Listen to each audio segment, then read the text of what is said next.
তোকে ছুঁয়েছি আধারে। ভূমিকা তালুকদার। পর্ব 16 থেকে 20। রাতের আকাশে চাঁদের আলো ম্লান, তার সঙ্গে শহরের ঝলমলে আলোগুলো যেন মিশে গেছে। রাস্তার দুই পাশে পুরনো ইউরোপিয়ান বিল্ডিংগুলোর দেয়ালে নরম আলো ফেলে উঁচু ল্যাম্পপোস্টগুলো দাঁড়িয়ে আছে নিস্তব্ধ পাহারাদারের মতো।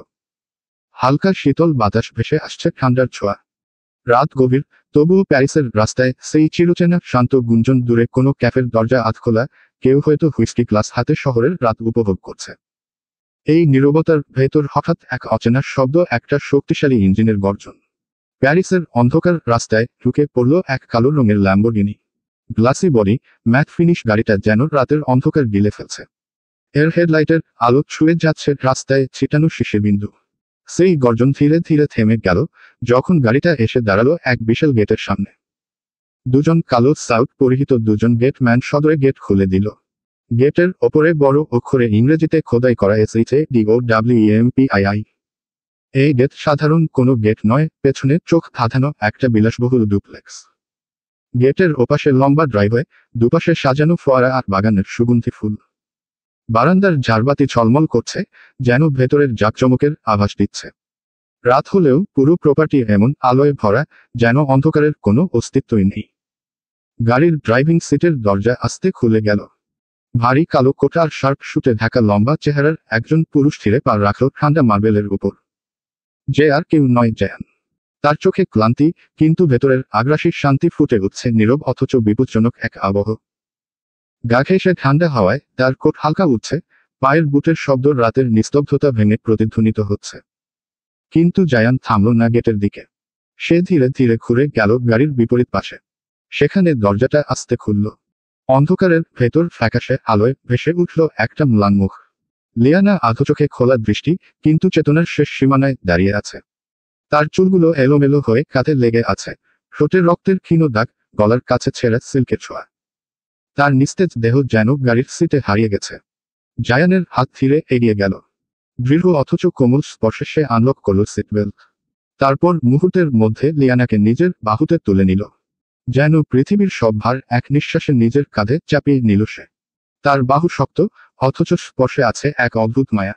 কোথাও কোনো শব্দ নেই, শুধু গাড়ির ইঞ্জিনের গরম ধোঁয়া আর পেছনে মিলিয়ে যাওয়া আলো। জায়ান ধীরে ধীরে পা ফেলছে, যেন প্রতিটি পদক্ষেপের রাতকে নিজের দখলে নিচ্ছে। চোখের ভেতর আগুনের রেখা, ঠোঁটের কোণে অদ্ভুত নীরবতা। জায়ান সেই নীরব রাতকে ছিঁড়ে ভেতরে প্রবেশ করল। তার বাহুতে লিয়ানার নিস্তেজ দেহ, আর এই প্যারিসের রাত তাদের রহস্যময় গল্পের সাক্ষী হয়ে রইল। রাতের নিস্তব্ধতায় জায়ান ধীরে ধীরে বিশাল সেই বাড়ির সামনে এসে দাঁড়ালো। ভেতরে পা দিতেই চারপাশ যেন আরো গভীর অন্ধকারে ডুবে গেল। পুরো বাড়িটা নীরব, যেন প্রাণহীন। এত বড় অট্টালিকা, অথচ কোনো শব্দ নেই, কেউ আছে কি না বোঝাই যাচ্ছে না। শুধু দূরে কোথাও থেকে হালকা বাতাসের শব্দ শোনা যাচ্ছে, যেন পুরনো দেওয়ালে ধাক্কা খেয়ে ফিরে আসছে। জায়ান ধীর পায়ে এগিয়ে চলল ভেতরের দিকে। তার চোখে ছিল অদ্ভুত এক শীতলতা, ঠোঁটের কোণে এক অচেনা দৃঢ়তা। হঠাৎ রান্নাঘরের দিক থেকে এক টুকরো আলো ছড়িয়ে পড়ল মেঝেতে। সেই আলোয় ভেসে উঠল এক মধ্যবয়স্ক ফরাসি মহিলার ছায়া। হাতে একটা ট্রে, মুখে অচেনা আতঙ্কের ছাপ। পোশাক বিদেশি মেয়েদের মতো। তিনি সামনে এগিয়ে এলেন, চোখে বিস্ময়। জায়ান স্যার। কথাটা শেষ হওয়ার আগেই জায়ান হাত তুলল। শুধু এক টুকরো ইশারা। কোনো শব্দ নয়, শুধু ইশারা, যেন করা নিষেধ। একটি শব্দও করবে না। মহিলাটি গলা শুকিয়ে গেল। তার চোখে অদ্ভুত ভয়ের ছায়া। দূরের ঘড়ির টিকটিক শব্দ যেন হঠাৎ আরো স্পষ্ট শোনা গেল। জায়ান ডাইনিং স্পেস পেরিয়ে ধীরে ধীরে সিঁড়ি বেয়ে ওপরে উঠতে লাগল। তার ভারী বুটের আওয়াজ নিস্তব্ধ বাড়িটাকে আরো ভয়াল করে তুলছিল। পেছনে দাঁড়ানো ফরাসি মহিলাটি নিশ্চুপ চোখে তাকিয়ে রইলেন, তবে চোখ তার থেমে গেল জায়ানের কোলের দিকে। সেখানে নিস্তেজ এক তরুণী, বয়স খুব বেশি হলে 18-19। পরনে বিয়ের শাড়ি। বিদেশি মহিলা হলেও সাজ পোশাক দেখে তিনি বুঝতে পেরেছেন এইটা বিয়েরই পোশাক হবে। তিনি এক মুহূর্ত স্থির দৃষ্টিতে তাকিয়ে থেকে মনের ভেতর ফিসফিস করে বললেন, তবে উনি কি মিস লিয়ানা? কথাটা মুখ দিয়ে বেরোলো না, ঠোঁট নড়ল সামান্য। কিন্তু উত্তর তিনি পাননি। জায়ান কোনো দিকে তাকালো না, শুধু এগিয়ে চলল, যেন পাথর কঠিন ইচ্ছা নিয়ে। উপরে উঠতেই লম্বা করিডোর। একের পর এক দরজা, প্রায় সবগুলোই বেডরুমের মতো। করিডোরের শেষ প্রান্তে একটি দরজা, অন্য সবের চেয়ে আলাদা। উপরে খোদাই করা মোটা অক্ষরে একটাই শব্দ, JOIN। জায়ান এক মুহূর্ত থামল। ঠোঁট শক্ত করে চেপে দরজার হাতল ধরে আলতো করে ঘোরাল। ধীরে ধীরে দরজা খুলল। ভেতরটা অন্ধকারে ঢাকা, তবে বাইরের চাঁদের আলো সরু রেখার মতো এসে পড়ছে বেলকনির কাচের দরজা দিয়ে। সেই আলোয় ভেসে উঠল রুমের আকার। ঘন কার্পেট, অচল ল্যাম্পশেড, একপাশে লম্বা কাচের জানালা। সবকিছু নিস্তব্ধ, ঠান্ডা এবং অদ্ভুতভাবে রহস্যময়ী। জায়ান পা রাখতেই রুমের ভেতরের হাওয়া যেন বদলে গেল। নিস্তব্ধতার ভেতর তার বুকের শব্দটাই যেন শোনা যাচ্ছিল। হাতে এখনো নিষ্পন্দ লিয়ানা, চাঁদের আলোয় তার মুখটা কাগজের মতো ফ্যাকাশে। জায়ান লিয়ানাকে ধীরে ধীরে বেডের ওপর শুইয়ে দিল। লিয়ানার নিথর শরীরটা ধূসর চাদরের ওপর নিস্তব্ধ হয়ে পড়ে রইল। পাশে বসে থাকা জায়ান হাত বাড়িয়ে এক পাশের রাখা নরম বালিশটা তুলে এনে লিয়ানার মাথার নিচে আলতো করে রাখল, যেন তার ঘুম আরেকটু শান্ত হয়। লিয়ানার চুলগুলো বিয়েতে সুন্দর করে খোপা করা ছিল, তাতে লাল গোলাপের ফুল গোজা ছিল যত্নে। কিন্তু এত ঝড়ঝাপটার পর খোপা ভেঙে গিয়েছে, চুলগুলো এখন এলোমেলো হয়ে বালিশে ছড়িয়ে আছে। মাঝে মাঝে চুলের ফাঁকে গোলাপের লাল পাপড়ি আটকে আছে, কিছু পাপড়ি বালিশের ওপর গড়িয়ে পড়েছে। দৃশ্যটা যেন নিঃশব্দে কোনো গল্প বলছে। একটা ঝড় কেটে গেছে, আর তার অবশিষ্ট রং লেগে আছে চুল আর বালিশে। জায়ান ধীরে ধীরে বিছানা ছেড়ে উঠে বেলকনির দিয়ে বাইরে তাকালো, যেখানে হালকা আলোয় ভেসে থাকা প্যারিসের আকাশে এক টুকরো চাঁদ দেখা যাচ্ছিল। সেই গভীর দৃষ্টিতে সেই চাঁদের দিকে তাকিয়ে কিছুক্ষণ নীরবে দাঁড়িয়ে রইল, মুখে গাম্ভীর্য জমে আছে। মনে হচ্ছিল তার ভেতরে ঝড় বইছে, যা মুখে ফুটে ওঠেনি, কিন্তু চোখে ছাপ ফেলেছে। হঠাৎ মাথা ঘুরাইতে চোখ পড়ল বিছানায় শুয়ে থাকা লিয়ানার নিথর শরীরের দিকে। জানালার ফাঁক দিয়ে চাঁদের আলো সরাসরি এসে পড়েছে তার মুখে, যার আলোয় মেয়েটার ফর্সা মুখটা অদ্ভুত রকমের শান্ত আর লাবণ্যময় দেখাচ্ছিল, যেন কোনো চিত্রশিল্পীর তুলির টান। মুহূর্তের জন্য জায়ান স্থির হয়ে তাকিয়ে রইল। মনে হচ্ছিল কোনো স্লিপিং বিউটি শুয়ে আছে বিছানায়। জায়ানের হাতের মুষ্টি ধীরে ধীরে শক্ত হয়ে এলো, গলার ভেতর দিয়ে একরাশ ঢুক গিলে ফেলল সে। তারপর ধীরে ধীরে সরে এসে টেবিল থেকে এসির রিমোট তুলে নিল। বোতাম চাপতেই ঠান্ডার মাত্রা বাড়িয়ে দিল রুমের, কারণ তার কপাল বেয়ে কয়েক ফোঁটা ঘাম গড়িয়ে পড়ছিল। রিমোটটা রেখে সে চোখ নামিয়ে গভীর নিঃশ্বাস ফেলল। এরপর ধীরে ধীরে চোখ বন্ধ করল এক মুহূর্তের জন্য। তারপর হঠাৎ করে হাত দিয়ে গলার টাইটা ডিলে করল, কালো ব্লেজার খুলে সেটি সোফার ওপর ছুঁড়ে মারল। তার ভেতরের তাপ যেন এই কাজের সাথেই ছিটকে বেরিয়ে আসছে। ব্লেজারের পর সে শার্টের বোতামগুলো একে একে খুলতে শুরু করলো, প্রথমে দু একটা, তারপর সবগুলো। শার্টের বোতামগুলো খোলা মাত্রই চাঁদের আলোয় জায়ানের ফর্সা শরীরের ওপরের শক্তপোক্ত পেশি আর স্পষ্ট সিক্স প্যাক যেন আরো তীক্ষ্ণ হয়ে ফুটে উঠল। পুরো দৃশ্যটা যেন নিস্তব্ধ রুমে এক নিঃশব্দ শক্তির বিস্ফোরণ ঘটাচ্ছে। জায়ান ধীরে ধীরে বিছানার কাছে এসে ঠান্ডা মার্বেল ফ্লোরে হাঁটু গেড়ে বসল। তার দৃষ্টি এক সেকেন্ডের জন্য লিয়ানার মুখ থেকে সরল না। ঘর নিস্তব্ধ, শুধু এসি, মৃদু শব্দ আর বাইরে চাঁদের আলো। জায়ানের আলতো হাত এগিয়ে গেল লিয়ানার মুখের ওপর ছড়িয়ে থাকা এলোমেলো চুলের দিকে। আঙুলের ডগা দিয়ে সেগুলো সরাতে সরাতে তার ঠোঁটে অজান্তেই ভেসে উঠল গুনগুন, একটা নেশালো গলায় ফিসো ফিসের সুর। হিন ইয়ে নেশা, ইয়ে হিন জিহের, ইস্পেয়ার কো হাম কিয়া নন্দে। গানটা শেষ হওয়ার আগেই তার চোখ পড়ল লিয়ানার গায়ে চাপানো লাল বেনারসির দিকে। মুহূর্তের মধ্যেই তার শিরার রক্ত যেন আগুনের মতো ফুটে উঠল। তার মস্তিষ্কের ভেতর যেন বজ্রপাত হলো, এই শাড়ি, তার বউয়ের গায়ে অন্য একজন পুরুষের দেওয়া শাড়ি। জায়ানের বুকের ভেতর গর্জে উঠল অদম্য ক্রোধ। তার চোখের পাতা ভারী হয়ে এল রক্তিম আভায়, দৃষ্টি হয়ে উঠল ভয়ঙ্কর তীক্ষ্ণ। মুখের সব পেশি শক্ত হয়ে গেল, যেন নিজেকে সামলানো কঠিন হয়ে পড়েছে। তার নিঃশ্বাস এখন তীব্র ও ভারী। গলার শিরাগুলো স্পষ্ট হয়ে উঠল, যেন প্রতিটি রাগের ঢেউ শরীরের ভেতর গর্জন করছে। মনে হচ্ছিল এই শাড়ি পরার অধিকার ওর নেই। আমার বউ অন্যের ছোঁয়ায় রঙিন হবে না। যতক্ষণ আমি বেঁচে আছি তা কখনো সম্ভব নয়। রাতের নিস্তব্ধতা ভারী হয়ে আছে রুমের চারপাশে। জানালার পর্দা হালকা দুলছে, দূরে বৃষ্টির শব্দ মিলিয়ে যাচ্ছে। নরম আলোয় বিছানার একপাশে নিঃশ্বাসের মৃদু ওঠানামা। লিয়ানা গভীর ঘুমে ডুবে আছে, মুখে নির্ভাবনার শান্ত ছায়া। জায়ান লিয়ানার আরো কাছে এগিয়ে আসে, তার চোখে অদ্ভুত এক শীতল আগুন। ধীরে ধীরে হাত বাড়িয়ে তার আঙুল লিয়ানার মুখের বাঁক ছুঁয়ে যায়, চোয়ালের হাত থেকে ঠোঁটের কিনারায় গড়িয়ে নামছে সেই স্পর্শ। ঠোঁটের কাছে এসে থেমে যায় মুহূর্তের জন্য, তারপর আবার নেমে আসে গলার নিচে। লিয়ানার শরীর হালকা কেঁপে ওঠে ঘুমের ভেতরেই। শ্বাস কিছুটা গভীর হয়। ঠিক তখনই জায়ানের চোখের দৃষ্টি আরো অন্ধকার হয়ে ওঠে। হঠাৎ শক্ত হয়ে ওঠে তার হাত, এক ঝটকায় সে আঁচল সরিয়ে দেয় শরীর থেকে। রুমে শুধু শ্বাসের শব্দ, একটা গভীর, ভারী, আরেকটা শান্ত অথচ অচেতন। আলোয় জায়ানের তীক্ষ্ণ চোয়ালের ছায়া পড়ছে দেয়ালে, যেন এক অদৃশ্য যুদ্ধ শুরু হয়েছে, কামনা আর সংযমের সীমা ছাড়িয়ে যাওয়ার মুহূর্ত। পুরো রুম জুড়ে চাঁদের আলো নিস্তব্ধতার সঙ্গে গা মিশিয়ে আছে। বিছানায় শুয়ে থাকা লিয়ানার নিঃশ্বাস শান্ত, কিন্তু সেই শান্তি জায়ানের বুকের ভেতর তোলপাড় তুলছে। তার চোখ ধীরে ধীরে নেমে আসে লিয়ানার মুখ থেকে গলার বাঁক, তারপর বক্ষ, যেখানে একটা তিলক স্পষ্ট বোঝা যাচ্ছিল, মন চাইল সেখানে ঠোঁটের শীতল স্পর্শ ছড়িয়ে দিতে। নিঃশ্বাস ভারী হয়ে উঠছে জায়ানের, বুকটা ওঠানামা করছে দ্রুত গতিতে। আঙুলের ডগা কেঁপে ওঠে, সে হাত বাড়ায় লিয়ানার উন্মুক্ত উদরের দিকে। মুহূর্তের জন্য থেমে যায়, তারপর ঝুঁকে পড়ে লিয়ানার দেহের উষ্ণতা আর মৃদু গন্ধ নিজের ফুসফুসে টেনে নেয়। এক গভীর শ্বাস, মাথার ভেতর যেন বজ্রপাতের শব্দ। তার ভেতরের পুরুষ সত্তা মুহূর্তেই জেগে ওঠে। শিরায় শিরায় গরম রক্তের ঢেউ বইছে। ঠিক তখনই নিজের বুকের ভেতর ধাক্কা খায় কিছু।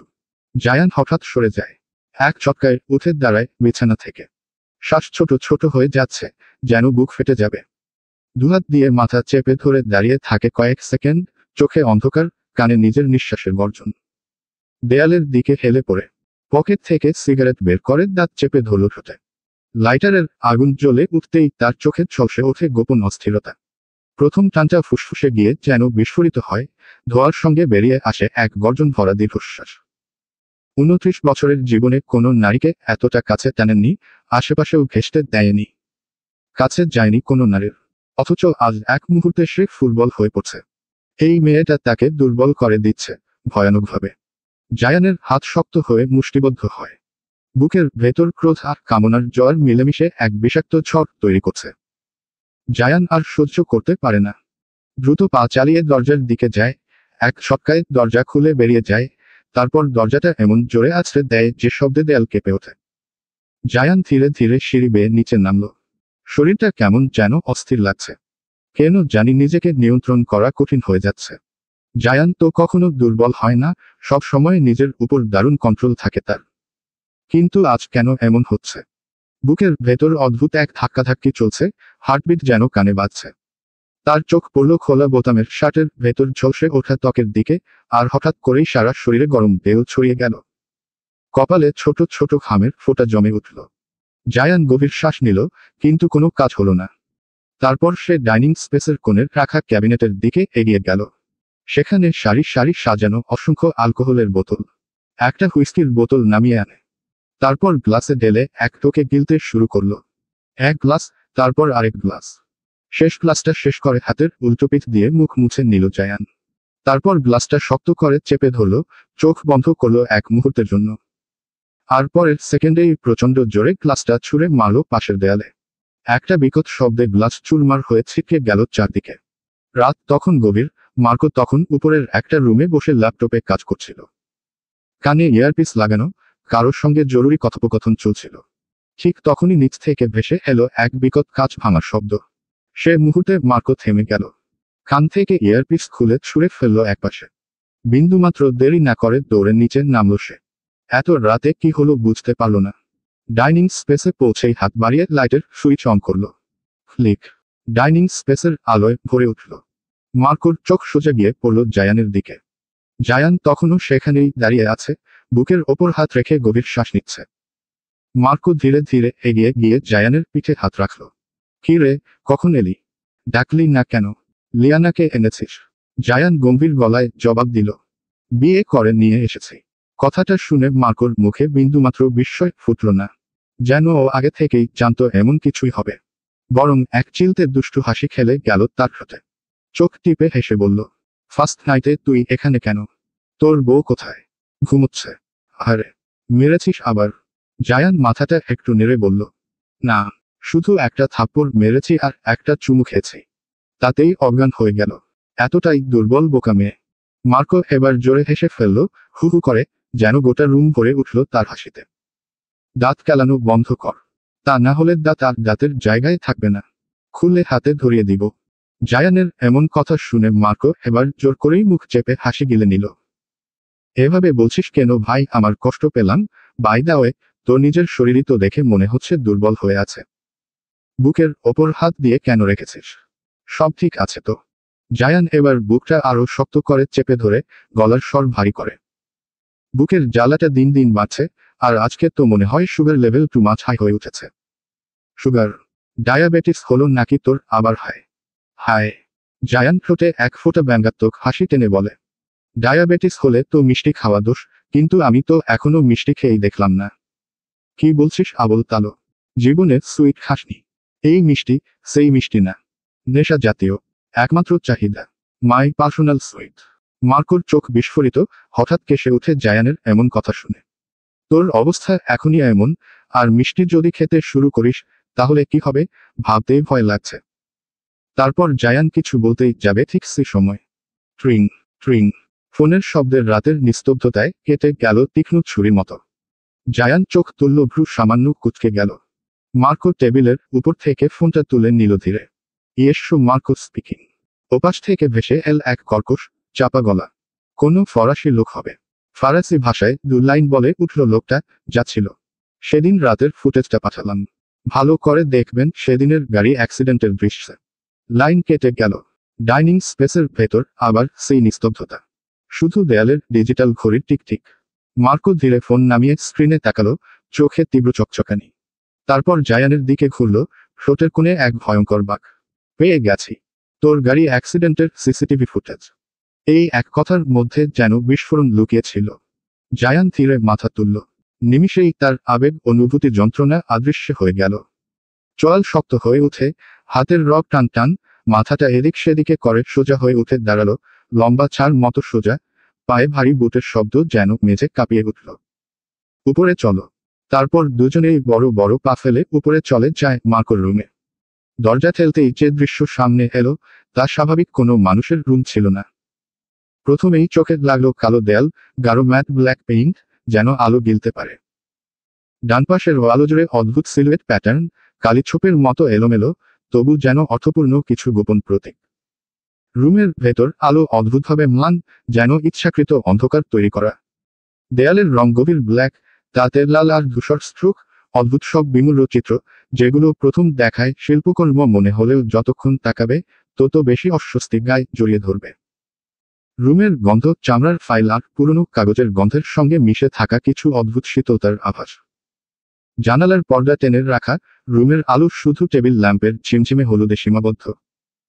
সেই আলোয় উকি দিচ্ছে এক সারি বইয়ের শেলফ, যা একেবারে মেঝে থেকে ছাদ পর্যন্ত বিস্তৃত। বইগুলো মোটা, ভারী, কালো কভারের।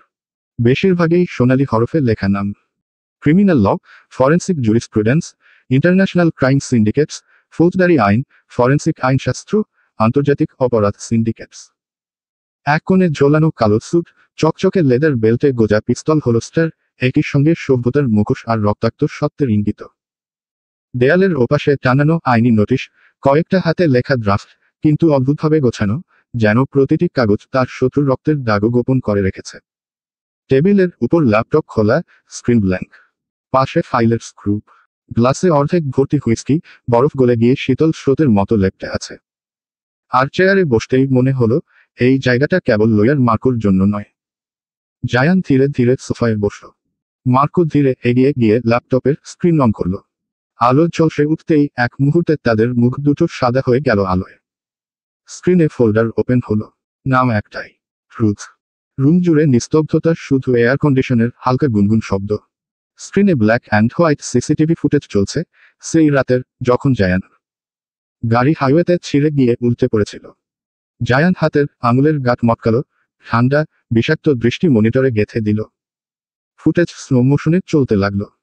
গাড়ি পাশ কাটিয়ে যাচ্ছে একের পর এক, তারপর একটা কন্টেইনার ট্রাক ঠিক ডান দিক থেকে সরে এসে তার গাড়ির সামনে ঘুরে যায়। জায়ানের চোখ সংকুচিত হয়ে যায়। মাউস ধরে ফুটেজ জুম করলো, ট্রাকের নম্বর প্লেট পরিষ্কার হলো। সে থামলো না, আরো জুম করলো, যতক্ষণ না ড্রাইভারের মুখ স্ক্রিনে ভেসে ওঠে। এক মুহূর্তের জন্য নিস্তব্ধতা আরো গাঢ় হয়ে উঠল। তারপর জায়ানের ঠোঁটের কোণে একটা পৈশাচিক হাসি ফুটে এলো, এমন হাসি যেটা কোনো সাধারণ মানুষ দিতে পারে না। চোখে ঝলসে উঠল সেই ভয়ানক শীতল আগুন, যেটা কেবল জায়ান খানের ভিতরেই চলে। সে হালকা গলায় ফিসফিস করে, 10 মিনিটের মধ্যে এই জানোয়ারের বাচ্চাটাকে আমার সামনে চাই, জীবিত। তা না হলে তোর গায়ে আগুন ধরিয়ে দিব।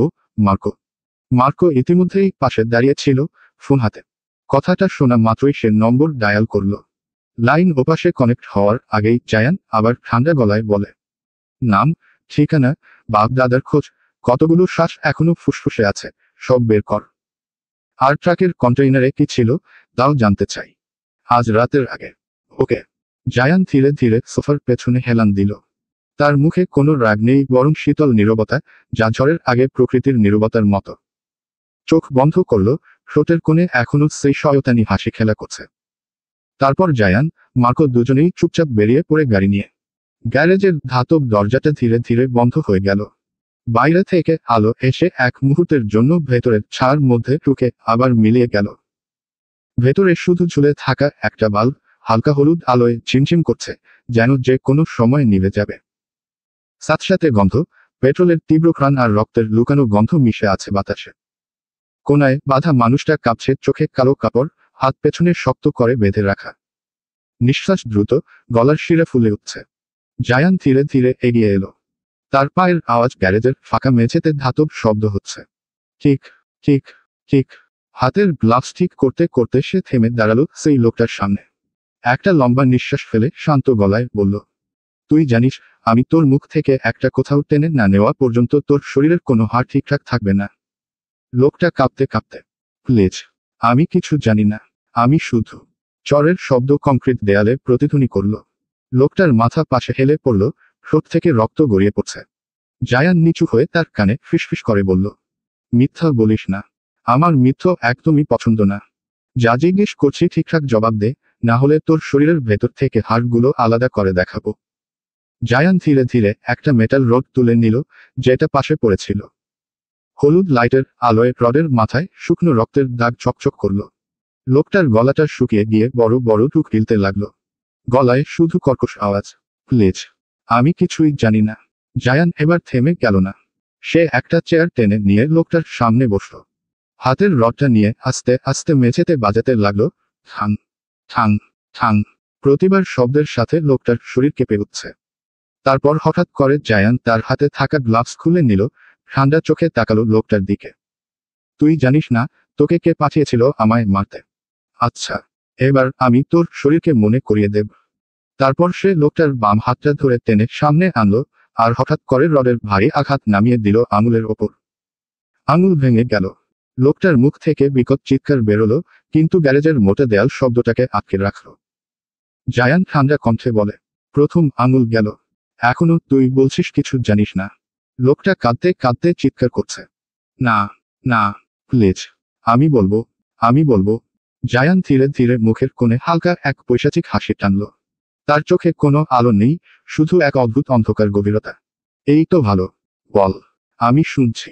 লোকটা কাঁপতে কাঁপতে কেঁদে কেঁদে বলে, মাফিয়া এরেঞ্জো মারিনো। যেদিন তার কেসের শুনানি ছিল, তিনি আমাকে বলেছিলেন যেন আমি আপনাকে কোর্টে আসার আগে মেরে দিই। আমি সেই মতোই দিন গুনছিলাম। আমি জানতাম না আপনি দেশেই নেই, আপনি তো এয়ারপোর্ট থেকে সরাসরি কোর্টে চলে যান আর পুরো প্লেন, বল, পুরো প্লেন জ্বলে যায়। আমি জানতাম এরেঞ্জো আমাকে মেরে ফেলবে যদি আপনাকে জীবিত দেখত। তাই কোর্টের শুনানি শেষে আপনার কারে ব্রেক ফিল করে ক্রাশ করাই। আমাকে ক্ষমা করে দিন, আমাকে ছেড়ে দিন, মারবেন না। জায়ান চিৎকার করে, কত টাকা পেয়েছিলি আমায় মারার জন্য? বলতো। 10 মিলিয়ন ইউরো। জায়ান এবার পিছনে থাকা মার্কোকে হাতের ইশারা দেয়। মার্কো টেবিল থেকে এক বোতল পেট্রোল মিশ্রিত কেমিক্যাল নিয়ে এসে ধীরে ধীরে লোকটার গায়ে ঢালতে লাগলো। চোখে কোনো অনুভূতি নেই, শুধু হালকা শ্বাস। কিছুক্ষণের মধ্যেই রুমটা কেমিক্যালের গন্ধে ভরে উঠল। এরপর জায়ান একটা লাইটার জ্বালালো। ছোট্ট আগুনের আলোয় তার চোখে ভয়ঙ্কর প্রতিশোধের ঝিলিক। তোর এই কুকর্মের জন্য আমার 2 মাস সময় লস হলো। এবার বুঝবি আগুনে পুড়লে ঠিক কতটা যন্ত্রণা সহ্য করতে হয়। সে লোকটার গায়ে লাইটার ধরালো। মুহূর্তের মধ্যেই শিখা লাফিয়ে উঠল। লোকটার দেহ জ্বলতে শুরু করলো। চিৎকারে গ্যারেজ কেঁপে উঠল। তাপের গন্ধ, পুড়ে যাওয়া চামড়ার গন্ধ বাতাসে মিশে গেল। জায়ান দাঁড়িয়ে দেখছে, একদম পাথরের মতো মুখে। সে হেঁটে গিয়ে গ্যারেজের দরজা খুলল, পেছনে ফিরে তাকালো না। আগুনের লাল আলো তার কালো কোটে প্রতিফলিত হচ্ছিল। ভারী ধূসর অন্ধকার ধীরে ধীরে দূরে সরে যাচ্ছে, সেই আলো পুরো গ্যারেজ আগুনে দাও দাও। জায়ান মার্কোর গায়ে হাত রেখে, আগুন কি আমরা লাগিয়েছি? এটা তো ইলেকট্রিসিটি থেকে লেগেছে, তাই না? ইয়েসস। তারপর দুজনেই বাড়ির উদ্দেশ্য রওনা দেয়। মার্কো গাড়ি চালাচ্ছে আর জায়ান পাশের সিটে বসা, চোখে সানগ্লাস। বাইরের ভোরের হালকা বাতাস এসে তাদের মুখে হালকা শীতলতা ছড়াচ্ছে। দুজোড়া চোখের নতুন কোনো ভয়ানক আভাস ফুটে উঠেছে। ভোরের আলো জানালার পর্দা ফাঁক দিয়ে আস্তে আস্তে লিয়ানার মুখে পড়তে শুরু করে। সে চোখ আংশিক খোলে, চোখে অর্ধেক অন্ধকার, অর্ধেক আলো। একটা অদ্ভুত মিশ্র অনুভূতি। আজকের সকালের আবহটা তার কাছে ভিন্ন, যেন তার জীবনের সব স্মৃতি আর বর্তমানের একসঙ্গে মিলেমিশে গেছে। লিয়ানা ধীরে ধীরে বিছানায় উঠে বসে মাথায় হাত দিয়ে নিজেকে সামলাচ্ছে, আশেপাশে তাকাতে থাকে। এইটা কার রুম, কোথায় শুয়েছিল সে সারা রাত, এইসব ভাবতে আর মনে মনে রাগ, অভিমান এবং এক ধরনের অপূর্ণতার অনুভূতি জেগে ওঠে। হঠাৎ তার স্মৃতিতে ফিরে আসে বিয়ের সেই মুহূর্ত, জায়ানের উপস্থিতি, সেই অদ্ভুত কেঁপে ওঠার অনুভূতি যা এখনো তার মনকে স্পর্শ করে রেখেছে। তার তো বিয়ে হয়ে গিয়েছে ঈশানের সাথে, না তার জায়ান ভাইয়ের সাথে, তবে এটা কার বেডরুমে শুয়ে আছে সে বুঝতে পারছে না। তবে জায়ানের প্রতি রাগ আর অভিমান মিলেমিশে সে হঠাৎ ফুপিয়ে ওঠে। বিছানা থেকে নেমে বড় বড় পা ফেলে রুমের মধ্য দিয়ে হেঁটে যেতে থাকে। রুমটা তার কাছে অচেনা, চারপাশের অন্ধকার আর ভোরের আলো মিলেমিশে বিভ্রান্তিকর পরিবেশ তৈরি করছে। বাড়ির লোকজন কোথায়? কেউ নেই। লিয়ানা শুধু তার অভিমান, রাগ, স্মৃতি আর অজানা ভয়ের সঙ্গে লড়ছে। তারপর ডাইনিং স্পেসে দাঁড়িয়ে কেঁদে উঠে ফুপিয়ে ফুপিয়ে কাঁদতে থাকে। কাদার সশব্দে ঠিক সেই মুহূর্তে রান্নাঘর থেকে একজন মধ্যবয়সী ফরাসি মহিলা এগিয়ে আসে। তিনি সকালের নাস্তা বানাচ্ছিলেন, হঠাৎ এরকম কান্নার শব্দ শুনে এগিয়ে আসেন। লিয়ানাও মহিলাটিকে দেখে কান্না থামাতে থামাতে তার দিকে তাকায়। আপনি কে? আপনি কি জানেন আমি কোথায়? তার চোখে অসহায়তার ছায়া। আপনি কি বিদেশি? আমার ভাষা বুঝতে পারছেন? ইয়েস মম, আমি মিসেস হান, ফরাসি উইমেন। কিছুটা বাংলা জানি, বলতে পারি, কিন্তু বেশি নয়। But what happen? কান্না করছেন কেন? জায়ান স্যার চলে আসবেন। আপনার কিছু লাগলেই আমাকে বলুন, আইল হেল্প। লিয়ানার চোখে হালকা প্রশান্তি ফোটে, কিন্তু অভিমান ও ভয়ের মধ্যে এখনো অদ্ভুত টানাপোড়া। সে ধীরে ধীরে মহিলার দিকে তাকিয়ে স্বস্তি খুঁজছে, যেন নতুন কোনো আশা তার দিকে তাকাচ্ছে।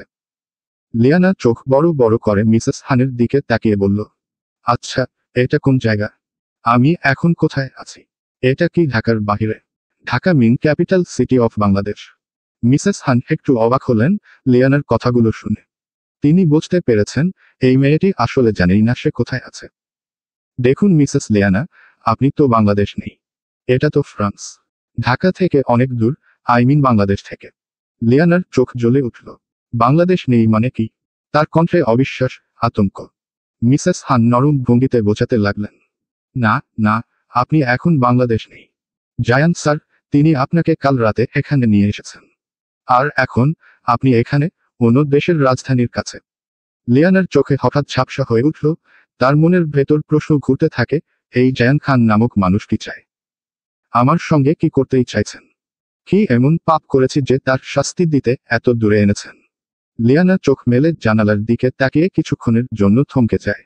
বাইরে ভোরের আলো ছড়িয়ে পড়ছে, কিন্তু তার মন এখনো অন্ধকারে ডুবে।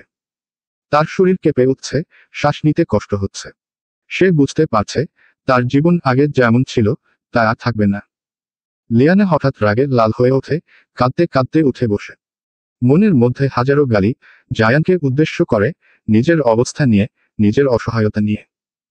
ঠিক সেই মুহূর্তে বাইরে গাড়ির আওয়াজ, মার্কোর লাক্সারি গাড়ি এসে থামে শ্যাডো এম্পায়ার এর সামনের রাস্তার ধারে। জায়ান সরাসরি সদর দরজা খুলে প্রবেশ করে। লিয়ানার চোখ পড়ে জায়ানোর দিকে। সে দৌড়ে এসে জায়ানের বুকে সজোরে আঘাত করতে থাকে, হাত পা ছুটতে থাকে। কাঁদতে কাঁদতে বলে, আমায় বলুন, উত্তর দিন, কোথায় নিয়ে এলেন? দয়া করে দেশে ফিরে চলুন। আমায় নিয়ে যান। আমি দেশে ফিরব। জায়ান এবার লিয়ানার দিকে একটু ঝুঁকে কানের পাশে হালকা হেসে বলে, আমাদের যে বিয়ে হয়ে গিয়েছে ভুলে গিয়েছিস? বিয়ের পর যে স্বামীর সাথে সাথে থাকতে হয় জানিস না? এখন থেকে আমি যেখানে থাকবো সেখানে তোকেও থাকতে হবে, মাই ডিয়ার ওয়াইফি। এবার রুমে চল, তোর সাথে বোঝাপড়া আছে অনেক। অবশ্য কাল বাসরটা সারতে পারিনি। তুই চাইলে। I am full ready. আমি যাব না, কোথাও যাব না। আমি নিজে নিজেই ফ্লাইট বুক করব, দেশে চলে যাব। জায়ানের এবার সহ্যসীমা অতিক্রম হয়ে যায়। চোখে হঠাৎ এক অদ্ভুত তেজ ফুটে ওঠে, দাঁতে দাঁত পিষে চুলগুলো হালকা নাড়া দেয়। তারপর জোর করে লিয়ানাকে কাছে টেনে এনে কাঁধে তুলে নেয়, ধীরে ধীরে উপরে সিঁড়ি বেয়ে নিয়ে যায়। লিয়ানা হাত পা ছুটতে থাকে, জায়ানের পিঠে ঘুষি মারতে থাকে। কিন্তু জায়ানের চোখে সেই স্থিরতা, লিয়ানা বুঝতে পারে এবার আর কোন উপায় নেই। তারপর জায়ান চুপচাপ ধীরে ধীরে লিয়ানাকে নিজের বেডরুমে নিয়ে যায়। লিয়ানাকে ধীরে ধীরে বেডের ওপর বসিয়ে ধরে, কণ্ঠে এক ধরনের জোর, আবার আবেগের তেজ। কাম অন বেবি, কাল রাতে তোর ঘুমের কারণে বাসটা সারতে পারিনি। প্লিজ একটু একা থাকতে দিন। ভালো লাগছে না, একটু সরে বসুন। আপনাকে কিছু বলেও লাভ নেই, আমার কোনো কথার ঠিকঠাক জবাব আপনি দিবেন না জানি। আহা হো। ওকে, কিন্তু একটা চুমু খেতে দে, গড প্রমিস, দিনের বেলা আর কিছু করব না, একবারে রাতে করব। জায়ানের এসব কথা লিয়ানার ভালো লাগছে না। সে কিছু বলতেই যাবে তখনই জায়ানের হাত চলে যায় লিয়ানার দিকে, এক হাতে লিয়ানার গাল জোরে চেপে ধরে আরেক হাতে শার্টের বোতামগুলো খুলে ফেলে। জিভ দিয়ে ঠোঁটটা একটু ভিজিয়ে নেয়। তারপর লিয়ানার কোমর শক্ত করে ধরে কাছে টেনে নিয়ে নিজের কোলে বসিয়ে দেয়। জায়ানের উদুম বুকের তীব্র তাপ লিয়ানার পুরো শরীর কাঁপিয়ে দিচ্ছে। বুকে ধুকপুক শুরু হয়ে গেল।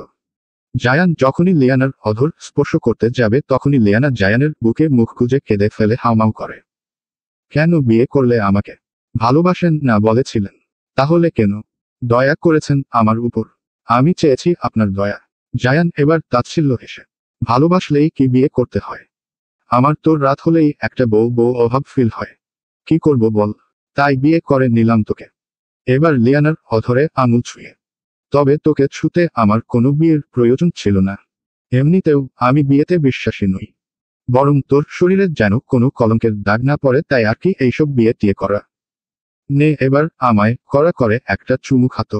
বোকার মতো কাঁদিস না, অসহ্য লাগে। I don't like fucking crying. Now stop. লিয়ানার চোখ বেয়ে সেই জল পড়েই যাচ্ছে, থামার নাম নেই।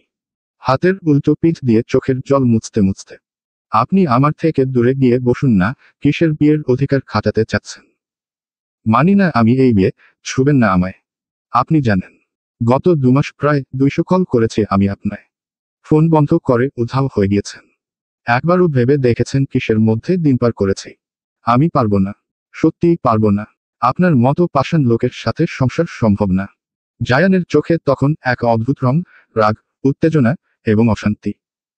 সে ধীরে ধীরে লিয়ানার গাল ধরে স্পর্শ করে আরো শক্ত করে, যেন তার নিজের আবেগের চাপ লিয়ানাকে ছুঁয়ে বলছে, হ্যাঁ আমি পাষাণ, অনেক পাষাণ, আর এই পাষাণ হৃদয়ের অমানুষটার সাথেই তোকে আজীব কাটাতে হবে, মৃত্যুর আগ পর্যন্ত। নিজেকে সেভাবেই তৈরি করে নেয়।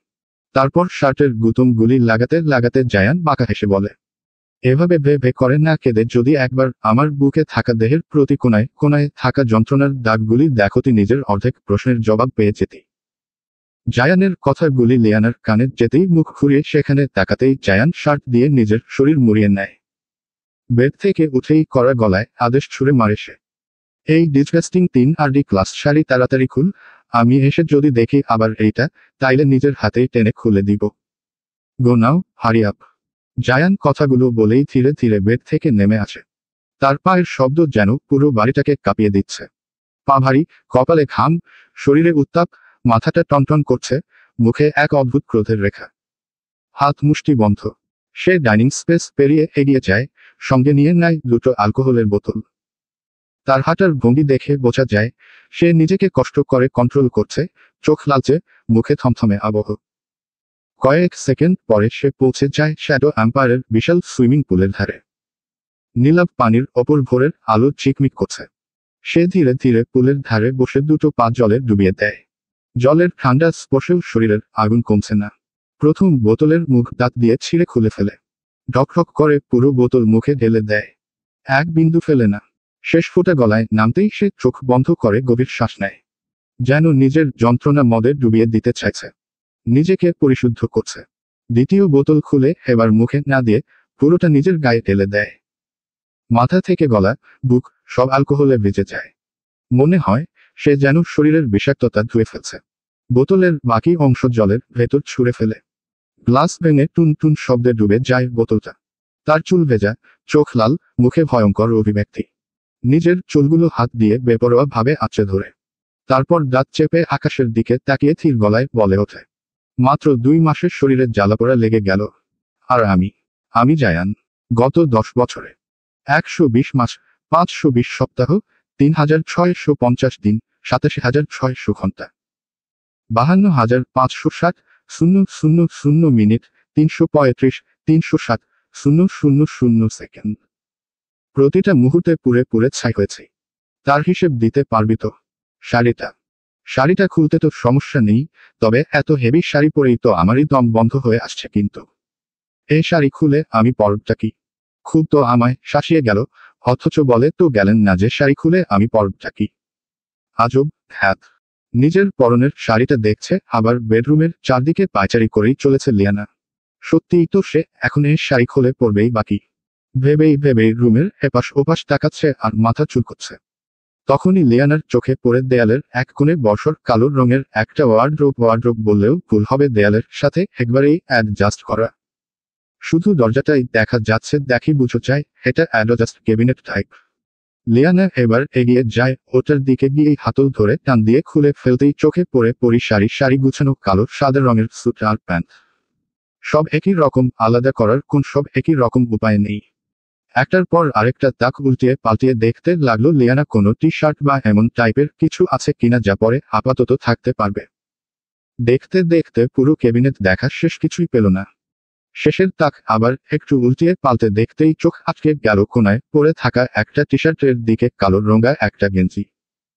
দেখেই মনে হচ্ছিল বেশ পুরনো, তবে একদম নতুন, কিনে 1-2 বার পরে হয়তোবা আর পরা হয়নি। এখন তা যাই হোক, লিয়ানা এবার হাফ ছেড়ে বাঁচে থাকে, এটাই আপাতত ভরসা। তবে গেঞ্জি তো পেল, তবে নিচে কি পরবে সে? এভাবে শুধু টি শার্ট পরে? না ছি। আবার একটু ক্যাবিনেটটায় চোখ বুলাতে লাগলো, তবে এবার সেন্টু গেঞ্জিও পেল, সাথে ট্রাউজারটা বেশ বড়, তার পরনে হবে কিনা জানা নেই, তবে কিছু করার নেই, কোনো রকম পরতে পারলেই হয়। তারপর লিয়ানা এগিয়ে যায় বাথরুমে এর দিকে, সেখানে শাওয়ার শেষ করে টি শার্ট আর ট্রাউজার পরে নেয়। তবে সে এবার খুবই অস্বস্তিতে পড়ে যায়। এরকম দামড়া লম্বা লোকের জামা আর মতো একটুখানি মেয়ের পরনে ছোট হবে, এটাই স্বাভাবিক। টি শার্টটা একদমই লিয়ানার হাঁটু ছুঁয়ে গিয়েছে। তবে এখন আর কি করার, এভাবেই বাথরুম থেকে বেরিয়ে পড়ে সে হেয়ার ড্রায়ারও নেই যে চুলগুলো একটুখানি শুকাবে। চুল বেয়ে পানি গড়িয়ে পড়ে চলেছে। খুব রাগ হলো জায়ান খানের উপর। জায়ান ভাই নাকি স্বামী, কি বলবে কনফিউজ সে এখনো। বজ্জাত লোক, মন চাচ্ছে একদম চিবিয়ে খেয়ে নিতে। কেমন অদ্ভুত দেখাচ্ছে তাকে, এভাবে নিচে যাবে কি করে? নাক ফুসতে ফুসতে বিরক্তি ভরা মুখ নিয়ে দরজা খুলে সিঁড়ি বেয়ে নিচে নামতে থাকে। তখনই লিয়ানার চোখ পড়ে ডাইনিং স্পেসের দিকে, তবে সেখানে শুধু জায়ান আর মিসেস হান ছিলেন না। লিয়ানার দৃষ্টিতে আরো নতুন অপরিচিত মুখ ভেসে ওঠে। 2টো পুরুষ, আরো 2টো মহিলা। ছেলেগুলো না হয় জায়ানের বন্ধু, তবে 2টো মেয়ে মানুষগুলো আবার কে? লিয়ানা কিছুটা মুখ বাঁকিয়ে খুঁটিয়ে মেয়েগুলোকে পরখ করতে করতে সিঁড়ি বেয়ে নামতে থাকে। চোখগুলো সরু করে দেখতে লাগে মেয়েগুলোকে, দেখতে যেমন সুন্দর তেমনি লম্বা, পরনে শার্ট আর প্যান্ট। একজনকে দেখতে বোঝাই যাচ্ছিল যে বিদেশি, তবে অন্যজন দেশি নাকি বিদেশি বোঝার উপায় নেই, বাঙালিও মনে হলো।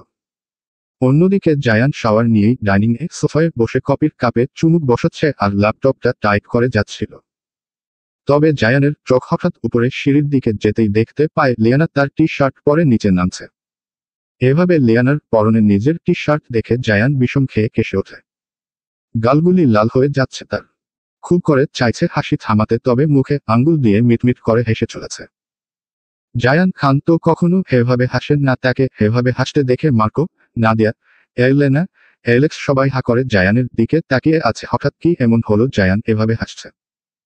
তখনই তারা জায়ানকে ফলো করে পিছনে ফিরে সিঁড়ির দিকে তাকাতেই দেখতে পায় লিয়ানা কিছুটা বিরক্তি ভঙ্গিতে টি শার্ট নিচের দিকে টেনে নিচে নামছে, নিজেকে সামলাতে। তবে এভাবে সবাইকে নিজের দিকে তাকিয়ে থাকতে থেকে কেমন লজ্জা লাগছে লিয়ানার। ভাবতে থাকে তাকে কি বেশি অদ্ভুত লাগছে, নাকি এভাবে তাকানোর কি আছে? আজব তো। লিয়ানা নামতেই নাদিয়া জায়ানের দিকে তাকিয়ে বলে, is she Liana? Oh my god. Nadia গিয়ে সরাসরি লিয়ানার হাত ধরে সামনে নিয়ে আসে, তারপর তার থুতনিতে হাত দিয়ে বলে, হাউ প্রিটি। তবে তোমাকে ছবিতে যেমনটা দেখেছিলাম তার থেকে আরো অনেক বেশি। নাদিয়ার এমন কথা শুনে লিয়ানা কনফিউজড আর বিমূঢ় মিশ্রিত কণ্ঠে বলে, আপনি কে? আর আমাকে কিভাবে চিনেন? ছবি কই পেলেন? আমি তো কখনো ফেসবুকে ছবি টবি আপলোড করি না। তাহলে লিয়ানার এমন প্রশ্নসূচক কথা শুনে নাদিয়া কিছুটা হাসে।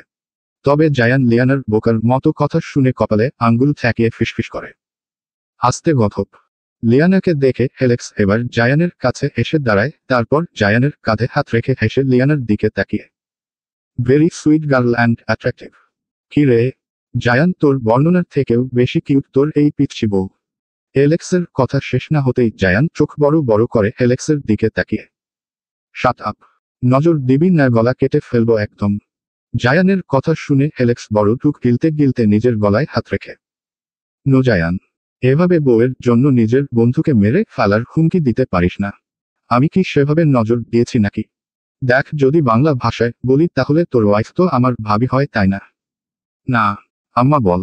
হোয়াট? আম্মা মিন মম। তো হো। এলেক্স এবার করুণ দৃষ্টিতে জায়ানের দিকে তাকিয়ে ফিসফিস করে। এত জেলাস আর ওভার পজেসিভ ছেলের জন্য কি না এখন তাকে তার মৃত মায়ের স্থানে একটা কচি হাঁটুর বয়সের মেয়েকে বসাতে হবে? কি খারাপ দিন এলো তার। ওহো গড। অন্যদিকে নাদিয়া ধীরে ধীরে লিয়ানার কাঁধে হাত রেখে একটুখানি ঝুঁকে লিয়ানাকে জায়ানের কাছে নিয়ে আসে। চলো লিয়ানা, তোমায় আজ আমাদের সবার সঙ্গে পরিচয় করিয়ে দিই। জানো, এখানে আমরা সবাই জায়ানের বন্ধু। ও ফ্রান্সে আসার পর থেকেই। তারপর আমরা সবাই একসাথে গ্র্যাজুয়েশন শেষ করেছি, আর এখনো একসাথেই আছি। আচ্ছা, আমার নামটাই তো বলা হলো না। হাই, আমি নাদিয়া মেহরিন নুরি। তারপর এলেক্স তার চুলগুলো পেছনে বেগ ব্রাশ করে সোজা হয়ে বসে। And I am Alex Albert. Nadia এবার মার্কোর দিকে তাকালো, তার কণ্ঠে হালকা টিচ করার সুর। আর উনি হলেন মাহতাব বিন। কিন্তু আমরা সবাই ওকে মার্কো বলে ডাকি। নিক নেই মার্কি। মার্কো সেই মুহূর্তে ধীর হাসি ছুড়ে দিল লিয়ানার দিকে। কিছু বলল না।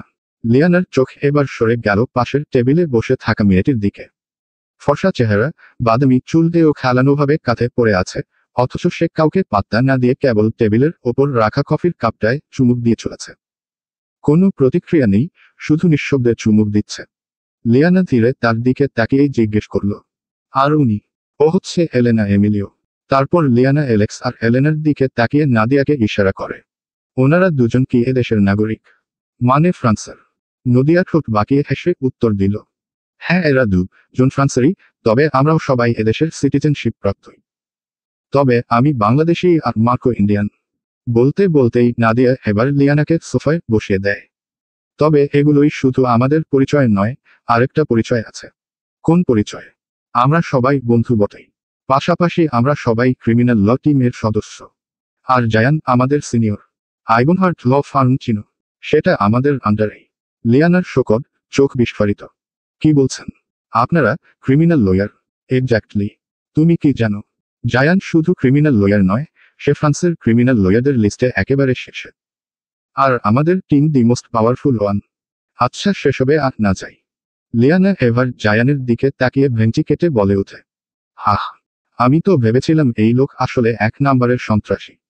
লিয়ানার এ কথা বলা মাত্রই এলেক্স মুখ বন্ধ করেই হাসে, জায়ানের ভয়ে আওয়াজও করতে পারছে না। তোমার হাজবেন্ড সন্ত্রাসী না ঠিকই, তবে সন্ত্রাসীদের পেছনে লাল বাতি জ্বালায়। এই আর কি। সবই ঠিক আছে, কিন্তু উনি নিজের পরিবার থেকেও সবকিছু লুকিয়ে রেখেছেন কেন? জানেন আপনারা, আমরা কিছুই জানতাম না ওনার ব্যাপারে। কেন উনি এমন করেন? নিজের পরিবারের সঙ্গে এত নির্দয় কি করে কেউ হতে পারে? তার শেষ কথা রুমুজুরে নীরবতা ফেলে দেয়। জায়ানের কানে যেতেই তার চোয়াল শক্ত হয়ে উঠে হঠাৎ ঠাস করে সামনে রাখা ল্যাপটপ বন্ধ করে দেয়।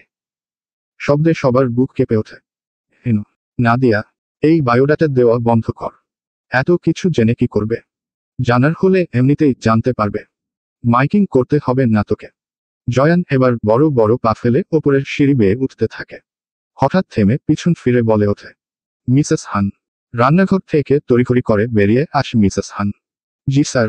জায়ান হুকুমের সুরে বলে, আমাদের খাবারগুলো ওপরে দিয়ে আসবেন। তারপর আবার ঠান্ডা চোখে মার্কো আর এলেক্সের দিকে তাকিয়ে বলে ওঠে, মার্কো, এলেক্স, তোরা আমার সাথে ওপরে চল। দরকারি কথা আছে। জায়ানের কথা শেষ হওয়ার আগেই মার্কো আর এলেক্স দ্রুত তার পেছনে পেছনে সিঁড়ি বেয়ে ওপরে উঠতে থাকে। ওপাশ থেকে সবকিছু চুপচাপ তাকিয়ে তাকিয়ে দেখতে থাকে লিয়ান, তারপর ঘুরে মুখ বেঁকিয়ে বলে, দেখেছ নুরি আপু, কিভাবে কথা বলে? কথায় কথায় রেগে যায়। এমন টক্কর স্বভাবের লোকের সাথে আমি কেমন করে থাকবো বলো তো? লিয়ানা এবার ঠোঁট উল্টিয়ে নাদিয়ার দিকে তাকায়। উনি যাই হোক না কেন, 1 নম্বরের বজ্জাত লোক। আপনারা তো জানেনই না সেদিন বিয়েতে কেমন কাণ্ড করেছিল। ভাবলেই গায়ের লোম দাঁড়িয়ে যাচ্ছে আমার। এমন উন্মাদামি কখনোই ভালো মানুষের লক্ষণ হতে পারে। এত বছর পরে দেশে গিয়ে হঠাৎ করেই কাউকে কিছু না বলে আবার বাড়ি ছেড়ে উধাও হয়ে গেলেন। কত ফোন করেছে সবাই, আমিও। কিন্তু একটাও ধরেননি, সব অফ করে রেখেছিলেন। উনি শুধু নিজের স্বার্থটাই বোঝেন। স্বার্থপর লোক। তারপর নিজের বাড়ির সব সম্মান শেষ করে আমাকে বিয়ে করলো। বিয়ে করার এত শখ থাকলে আগে করলো না কেন? নিজের বাড়ির সম্মান নষ্ট করে কিসের আনন্দ পেল বলো তো? লিয়ানার চোখে সময় ঝাপসা হয়ে চোখের কোণে জল জমতে থাকে। নাদিয়াও মনোযোগ দিয়ে লিয়ানার সব কথা শুনছিল। ওরা তো সবই জানে। এখন কিভাবে এই মেয়েটাকে বোঝাবে? সত্যি বলতে, জায়ান ছাড়া লিয়ানাকে কেউ বোঝাতে পারবে না। তবুও নাদিয়া নরম স্বরে বলল, দেখো লিয়ানা, তুমি যা। কথাটা শেষ হবার আগেই হঠাৎ চেয়ার ঠেলে উঠে দাঁড়ায় এলেনা। চোখ লাল, গলার স্বর কাঁপছে রাগে। HOWDAREOIOU বলেই তীব্র ভঙ্গিতে সামনে এগিয়ে আসে লিয়ানার দিকে। মুখে ক্ষোভের ঝড়। মুখ দিয়ে যা খুশি তাই বলছো তুমি। এই মেয়ে, তুমি কি একবারও ভেবেছ জায়ান গত 2 মাস কি পরিস্থিতির মধ্যে দিয়ে গেছে? জায়ান কোনোদিনই স্বার্থপর ছিল না। তুমি কতটুকু জানো? বলো আমাকে। উত্তর দাও। টেবিলের চারপাশটা মুহূর্তেই জমে যায়। এলেনার চোখ রক্তবর্ণ, গলায় বজ্রপাত। জায়ানের জীবনে যদি কোনো অভিশাপ থেকে থাকে, সেটা আর কেউ নয়, সেটা শুধু তুমি, মিসেস লিয়ানা খান। Just GOTOHELL। এলেনার এমন মুখের ওপর কাটা কাটা কষ্টদায়ক কথা লিয়ানা সহ্য করতে পারল না। কথাগুলো বোঝার আগেই চোখ বেয়ে টলটলে অশ্রু গড়িয়ে পড়ে। এ মেয়ে তার সাথে এমন বাজে ব্যবহার কেন করছে? সুন্দরভাবে তো বলতেই পারত। সে কি করেছে? তারই বা দোষ কোথায়? অশ্রুসিক্ত চোখ নিয়ে লিয়ানা ঘুরে তাকালো নাদিয়ার দিকে। নুরি আপু, তুমি বলবে আমার দোষটা কোথায়? নাদিয়া এবার সরাসরি এলেনার দিকে তাকালো। কণ্ঠস্বর ঠান্ডা কিন্তু ধারালো। এলেনা, খুব বেশি হয়ে গেল না? যা এখান থেকে। এখানে থাকারই বা কোনো ইচ্ছে আমার নেই। নাদিয়া তখন লিয়ানার চোখের জল নিজের হাত দিয়ে মুছে দিল, গালে আলতো করে হাত রাখল। না, এখানে তোমার একটুও দোষ নেই। ওর কথা মাথা থেকে ফেলে দাও। আমি বলছি তো, আর কাঁদতে হবে না। জায়ান যদি দেখে তবে এখন আরো বড় সিনক্রিয়েট তৈরি হবে। তুমি কি সেটা চাও? লিয়ানা ভাঙা গলায় বলে। না, কিন্তু উনি যা বললেন, গত 2 মাসে কি যেন হয়েছে বললেন। আমি তো বুঝতে পারিনি। নাদিয়া এক দীর্ঘশ্বাস ফেলে চুপ করে গেল কিছুক্ষণ। তারপর ধীরে, ভারী কণ্ঠে বলল, গত 2 মাসে আমাদের ওপর, বিশেষ করে জায়ানের ওপর, যা ঝড় বয়ে গিয়েছে, সেটা তুমি ভাবতেও পারবে না। লিয়ানার শ্বাস আটকে গেল। কি হয়েছে ওনার? বলো না, প্লিজ। নাদিয়া মৃদু মাথা নাড়ল। 2 মাস আগে জরুরি এক ক্রিমিনাল কেসের কারণে জায়ানকে ফ্রান্সে আসতে হয়েছিল। কেসটা আমরা জিতে গিয়েছিলাম ঠিকই, কিন্তু তারপর। লিয়ানার চোখ বিস্ফোরিত হতে লাগলো। তারপর কি? বলো। নাদিয়ার ঠোঁট কেঁপে উঠল। তারপর একটা ভয়ঙ্কর অপ্রত্যাশিত গাড়ির দুর্ঘটনা হয়েছিল জায়ানের। রাস্তার মাঝে ছিন্নভিন্ন গাড়ির দৃশ্য, সাইরেনের শব্দ, অন্ধকার রাত ভেদ করে নীল আর লাল লাইট ঝলকাচ্ছে। সবকিছু আমাদের চোখের সামনে। জায়ানকে বাঁচানো তখন প্রায় অসম্ভব হয়ে গিয়েছিল। ইউরোপের শ্রেষ্ঠ নামিদামি ডাক্তারদের আনা হয়েছিল ওর জন্য। কিন্তু কোনো লাভ হচ্ছিল না। ভাগ্যের জোরে বেঁচে গেলেও জায়ান চলে গেল কোমাতে। লিয়ানার চোখের জল থেমে গেছে। ঠোঁট কাঁপছে। কি? কোমা? পুরো ডাইনিং স্পেস নিস্তব্ধ হয়ে যায়। শুধু ঘড়ির টিকটিক শব্দ। নাদিয়ার শেষ কথাগুলো যেন বজ্রপাতের মতো নেমে এলো লিয়ানার মাথায়। ডাক্তাররাও হাল ছেড়ে দিয়েছিল, বলেছিল ওপরওয়ালা চাইলে তবেই বাঁচবে। এই বাক্যটা শুনতাই লিয়ানা আর বসে থাকতে পারল না। চোখে অশ্রু জমে গেছে, বুকটা কেঁপে উঠছে ভেতর থেকে। সে আচমকাই নাদিয়াকে সরিয়ে এক দৌড়ে সিঁড়ি বেয়ে ওপরে উঠতে লাগলো। পায়ের শব্দ করিডোরে প্রতিধ্বনির মতো বাজছে। লিয়ানার কাঁপা কাঁপা পা, সিঁড়ি বেয়ে ছুটে যাওয়া, দম ফুরিয়ে আসছে যেন। ওঠার সাথে সাথেই প্রথমে ঢুকে পড়ল বেডরুমে। কিন্তু জয়ান নেই। সে একে একে সব রুমের দরজা ঠেলে ঢুকছে না। চোখ বেয়ে জল নামছে অথচ তার চোখ জোড়া খুঁজ চলছে জায়ানকে। শেষমেশ এলেক্সের রুমের কাছে এসে থমকে দাঁড়ালো। দরজাটা আধ খোলা। ভেতরে জায়ান বসে আছে। মার্কো আর এলেক্স পাশে, মুখ গম্ভীর, যেন গুরুতর কোনো আলোচনার মাঝে। লিয়ানা একটু না ভেবে ভেতরে ঢুকে সরাসরি জায়ানের কাছে গেল। কোনো ভয়, কোনো দ্বিধা নেই। সরাসরি জায়ানের হাত ধরে, পিঠার বাহুতে কাঁপতে কাঁপতে হাত বুলাতে লাগলো। দেখি তো, কোথায় কোথায় আঘাত পেয়েছেন, দেখান তো। তার এভাবে ভেঙে পড়া কাঁদতে দেখে অ্যালেক্স আর মার্কো হঠাৎ একে অপরের দিকে তাকালো।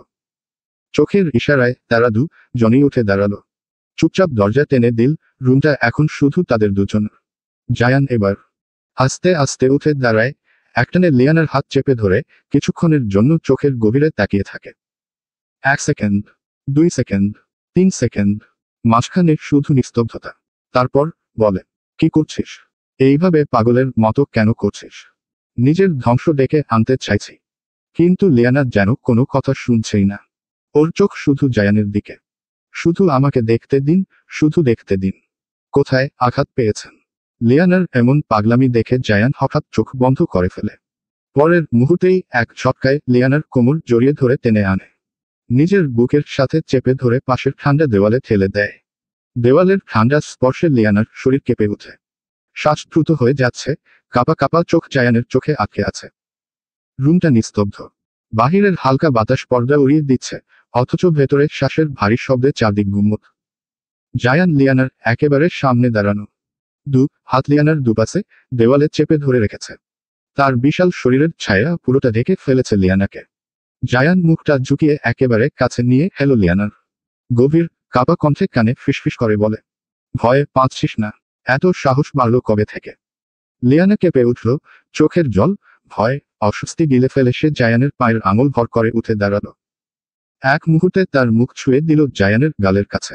আমায় ক্ষমা করে দিন। কণ্ঠটা ভেঙে যাচ্ছিল যেন। তারপরও কোনো দ্বিধা না করে জায়ানের শার্টের বোতাম খুলতে শুরু করলো। কাপা কাপা আঙুলে কাপড় সরিয়ে দেখতে চাইছে কোথায় কোথায় আঘাত লেগেছিল। প্রতিটি স্পর্শে জায়ানের শরীর কেঁপে উঠছে ঠিকই, তবে মুখে তা ফুটে ওঠেনি।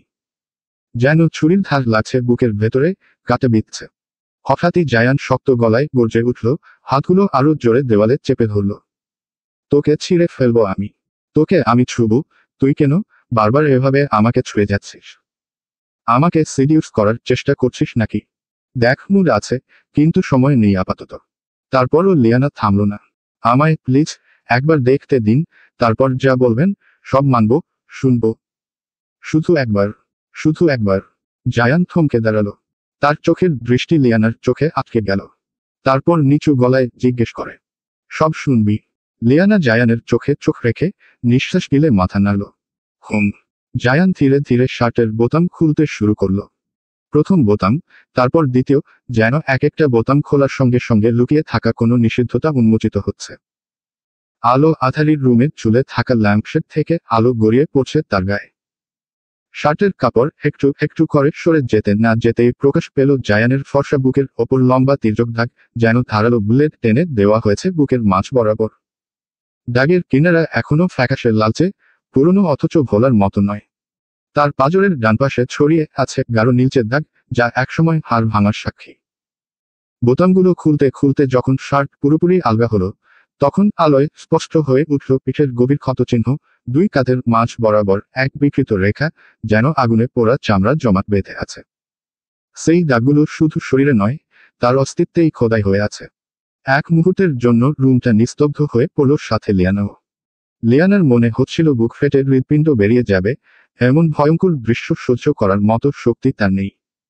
সে আর সামলাতে পারল না নিজেকে।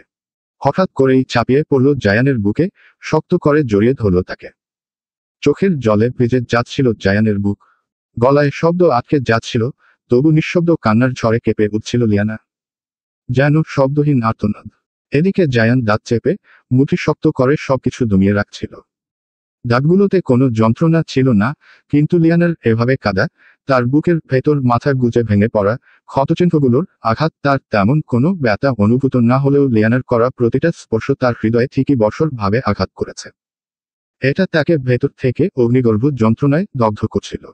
তবু নিজেকে কষ্টে আটকে রাখল, নিয়ন্ত্রণের চেষ্টা চালিয়ে গেল। লিয়ানা যতই শক্ত করে ধরে থাকছিল, জায়ান ততই অনুভব করছিল বুকের ভেতরকার দহন বাড়ছে।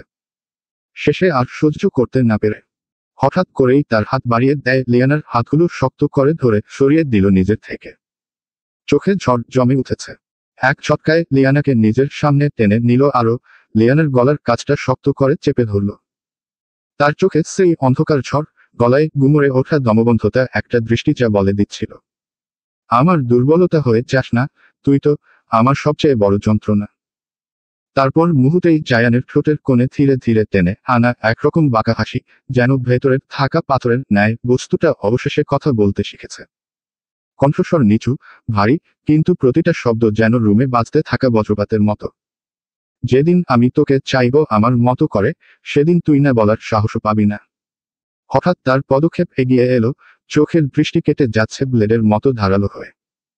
সে যেন আর মানুষ নেই, এক অদৃশ্য শিকারী, আর তার সামনে শুধু বন্দী এক সশুদ্ধ শিকার। তোকে পালাতে দেব না, কোনোদিনও না। তোর দেহের প্রতিটা কোণা, প্রতিটা শিরা, উপশিরায় থাকবে আমার ছোঁয়ার দাগ, আমার স্পর্শ, আমার দেয়া চিহ্ন। আমার ঠোঁটের প্রতিটা স্পর্শ তোকে ঘূর্ণিঝড়ের ন্যায় কাঁপিয়ে দিবে। আমার ছায়া থেকে তুই পালাতে পারবি না, কোনোদিনও না। কারণ তুই জানিস না আমি যা চাই তা ছিনিয়ে নিই। শেষ লাইনটা বেরোলো নিঃশ্বাসের সঙ্গে, গলায় ভাঙা আগুন মিশিয়ে, যেন সতর্কবার্তা নয়, শপথ। চারপাশ নিস্তব্ধ হয়ে গেল, যেন সময়ও জমে গেছে শুধু তার এই অশুভ প্রতিজ্ঞার সাক্ষী হতে। অন্যদিকে লিয়ানার কাপা ঠোঁট নড়ে ওঠে, কিন্তু কোনো শব্দ বের হয় না। জায়ান ধীরে ধীরে হাত বাড়িয়ে লিয়ানার মুখের পাশের চুলের গোছা সরিয়ে দেয়। আঙুল ছুতেই তার শিরায় বিদ্যুতের শিহরণ বয়ে যায়। চোখে চোখ রেখে জায়ান ঝুঁকে আসে। এক মুহূর্তের জন্য সময় যেন থমকে দাঁড়ায়। তারপর হঠাৎ, ঝড়ের মতো, সে লিয়ানার অথরে নিজের ওষ্ঠ, অধর চেপে ধরে। পৃথিবীর সব অস্থিরতা, সব ক্ষুধা, সব যন্ত্রণার এক বিস্ফোরণ ঘটে সেই চুম্বনে। লিয়ানা প্রথমে আটকে ওঠে, কিন্তু তারপর তার শরীর গলে যেতে থাকে সেই দমবন্ধ করা টানে। সে বুঝে যায়, পালানোর কোনো রাস্তা নেই, শুধু ডুবে যাওয়া আছে জায়ান নামের ঝড়ের ভেতরে। কিন্তু জায়ানের আগ্রাসী চুম্বন ক্রমশ আরো গভীর হতে থাকে। তার ঠোঁটের আক্রমণে লিয়ানার ঠোঁট ব্যথায় কেঁপে ওঠে, একটা চাপা গোমানি বেরিয়ে আসে। ঠিক সেই মুহূর্তেই জায়ান দাঁত দিয়ে লিয়ানার অধরে হালকা কামড় বসিয়ে দেয়। ব্যথা আর আবেগের মিলনে লিয়ানার চোখ ভিজে ওঠে, শরীর কেঁপে ওঠে, যেন ভয়, বেদনা আর এক অচেনা আকর্ষণ মিলেমিশে গিয়ে তাকে সম্পূর্ণভাবে বন্দী করে ফেলেছে। তার হাত জায়ানের শার্টের ওপর আঁকড়ে ধরে, বুকের ভেতর আগুন জ্বলে ওঠে। জায়ান যেন প্রতিটি সেকেন্ডে তাকে নিজের করে নিচ্ছে অধিকার, উন্মুক্ততায়। সম্পূর্ণ আলোয় ভিজে থাকা ঘরে দুজনের ছায়া মিশে যায় একাকার। বাইরে নীরবতা ভাঙে না, শুধু ভেতরে তীব্র নিঃশ্বাস আর হৃদস্পন্দনের শব্দ প্রতিধ্বনি তোলে, যেন আকাশ পাতাল সাক্ষী হয়ে আছে তাদের এই নিষিদ্ধ অথচ অনিবার্য প্রেমের সূচনা। উফ! জায়ানের ধারালো দাঁতের আঘাত লিয়ানা আর সহ্য করতে না পেরে জায়ানকে ধাক্কা দিল। এভাবে কেউ চুমু খায় নাকি? আমার ঠোঁটটা তো কেটে গেল মনে হচ্ছে। উফ! অনেক ব্যথা করছে। জায়ান সরে গিয়ে হাতের উল্টো পিঠ দিয়ে ঠোঁট মুছে নিল, তারপর বাঁকা হেসে। স্টুপিড! এতটুকু ব্যথাই যদি সহ্য না হয়, তাহলে আমার এত কাছে আসিস কিভাবে? এটা তো কেবল ট্রেইলার ছিল। আসল সিনেমা এখনো শুরুই হয়নি। লিয়ানার বুকের ভেতর কাঁপুনি শুরু হলো, লজ্জায় গাল লাল হয়ে গেল। ঠোঁট কামড়ে চোখ সরিয়ে নিল, কিন্তু মুখে অভিমানী গলা। এটা আবার কেমন ট্রেইলার? এত রাফলি কেউ কিস করে, ভাবলেও ভয় লাগে। জায়ান এবার ধীরে ধীরে লিয়ানার দিকে এগিয়ে এলো। এক পা, দু পা, তারপর ঠিক সামনে এসে দাঁড়িয়ে গলা নামিয়ে ফিসফিস করে। ভয়? ভালোই তো, ভয় মেশানো প্রেমটাই সবচেয়ে নেশা ধরায়। আর পরের বার, সে হঠাৎ লিয়ানার কানের কাছে ঝুঁকে নিঃশ্বাস ছুঁয়ে বলল, ফ্রেঞ্চ কিস করব, তখন কিভাবে সহ্য করবি? লিয়ানা হাত দিয়ে ঠেলে দিল, চোখ বড় বড় করে। আস্ত একটা সান্ডা আপনি। হোয়াট রুবিশ! আমি সান্ডা? সান্ডা খেতে চাস নাকি? লিয়ানা ঘৃণায় মুখ বাঁকিয়ে। ছি, জঘন্য! কুমিরের মতো দেখতে, এইসব কি আমি খাবো নাকি? চেহ থুহ! জায়ান মাটিতে পড়ে থাকা শার্টটা তুলে গায়ে দিতে দিতে ঠান্ডা স্বরে হেসে বলল, সান্ডার সাথে কুমির মিলাচ্ছিস? একটু যদি ভণ্ডামি বাদ দিয়ে পড়াশোনাটা ঠিকমতো করতি, তাহলে অন্তত এইসব আজগুবি তুলনা করতে হতো না। পড়াশোনা? লিয়ানা চমকে উঠল। এতক্ষণে যেন মনে পড়ল ওর এক্সামের কথা। মুখা করে দাঁড়িয়ে থেকে, হায় আল্লাহ! আমি তো একটা এক্সামও ঠিকমতো দিতে পারিনি। এবার তো মনে হয় সবগুলোতেই ফেল করব। এখন কি হবে আমার? তারপর কাতর চোখে জায়ানের দিকে তাকালো। দেখলেন তো, সব দোষ আপনার। আপনার জন্যেই আমি পড়তে পারিনি। এবার যদি আমি ফেল করি, আপনাকেই কিন্তু ফেল করা বউ নিয়ে থাকতে হবে। জায়ান কিছু না বলে সোজা দরজার দিকে হাঁটতে লাগলো। লিয়ানা পেছনে পেছনে গিয়ে, শুনছেন না আমি কি বলছি? জায়ান হঠাৎ থেমে ঘুরে দাঁড়ালো। ঠান্ডা মুখে ফিসফিস করে, ফেল করলে তেমন কিছু করব না, শুধু একটুখানি গাছে উল্টো করে ঝুলিয়ে রেখে চুমু খাবো 100টা। তার কথা শুনে লিয়ানার মাথা একদম ঘুরে গেল। মাথাটা এখনই চক্কর দিতে থাকে, চোখ কপালে উঠে গেল। কি, এটা আবার কেমন শাস্তি? এ তো স্বামী না, একেবারে জল্লাদ। লিয়ানা ঠোঁট বাঁকিয়ে অভিমানী গলায় বলল, আপনার থেকে তো ঈশা। কথাটা শেষ হবার আগেই জায়ানের হাতের মুষ্টি শক্ত হয়ে গেল। মুষ্টি শক্ত করে চোখ লাল হয়ে ওঠে। দাঁতে দাঁত চেপে ধীরে ধীরে লিয়ানার দিকে তাকালো। লিয়ানার বুক ধড়ফড় করতে লাগলো। ঠোঁট কামড়ে মনে মনে ফিসফিস করে, গেলাম কেন যে সাপের সামনে নেউলের কথা বলতে গেলাম? নিজের হাতে নিজের বিপদ ডেকে আনার জন্য আমি লিয়ানা স্যারাহ রেখো। জয়ান গভীর গলায় গর্জে উঠল, থেমে গেলি কেন? পুরো কথাটা মুখ দিয়ে বের কর, তারপর দেখ। লিয়ানা একরকম সাহস সঞ্চয় করে বলেই ফেলল, সমস্যা কি? যদি ওই ঈশান শেখের সাথে বিয়ে হয়ে যেত, তখন কি করতেন আপনি? গুন্ডামি করেও লাভ হতো না। জায়ান এবার ধীরে ধীরে এগিয়ে এলো। মুখে বিষাক্ত হাসি ফুটিয়ে ফিসফিস করে ছুড়ে দিল এক লাইন, তখন তোকে বিধবা বানিয়ে দিতাম। ব্যাস, কথাটা বলেই জায়ান নিচে নামতে শুরু করে। লিয়ানা এবার ভয়ে মুখে তালা মেরে আস্তে আস্তে জায়ানের পেছনে পেছনে নিচে নামতে থাকে। সবার চোখ তখনও জায়ানের দিকেই ছিল, কিন্তু হঠাৎ করেই লিয়ানার সামনে গিয়ে একটানে চেয়ারটা টেনে নিয়ে থোপাস করে বসে পড়ল। আচমকা লিয়ানার ভঙ্গিমা দেখে এক মুহূর্তের জন্য পুরো ডাইনিং স্পেস থমকে গেল। সবাই তাকিয়ে রইল লিয়ানার দিকে। কিছুক্ষণ আগেই যে মেয়েটা চোখ ভরে কান্না করে সাগর বানিয়ে দিচ্ছিল, মুখ ভার করে চুপচাপ বসেছিল, সেই মেয়েটা হঠাৎ যেন একেবারে উল্টে হয়ে গেল। তার ঠোঁটের কোণে দুষ্টুমি ভরা হাসি, চোখ দুটো ঝিকমিক করছিল ছোট্ট রোদেলার মতো। মনে হচ্ছিল ঝড় থেমে যাওয়ার পর হঠাৎ যেন আকাশের রংধনু উঠে এসেছে। বাকিরা কিছুই বুঝতে পারছিল না। আসলে তারা জানতি না, এটাই তো আসল লিয়ানা।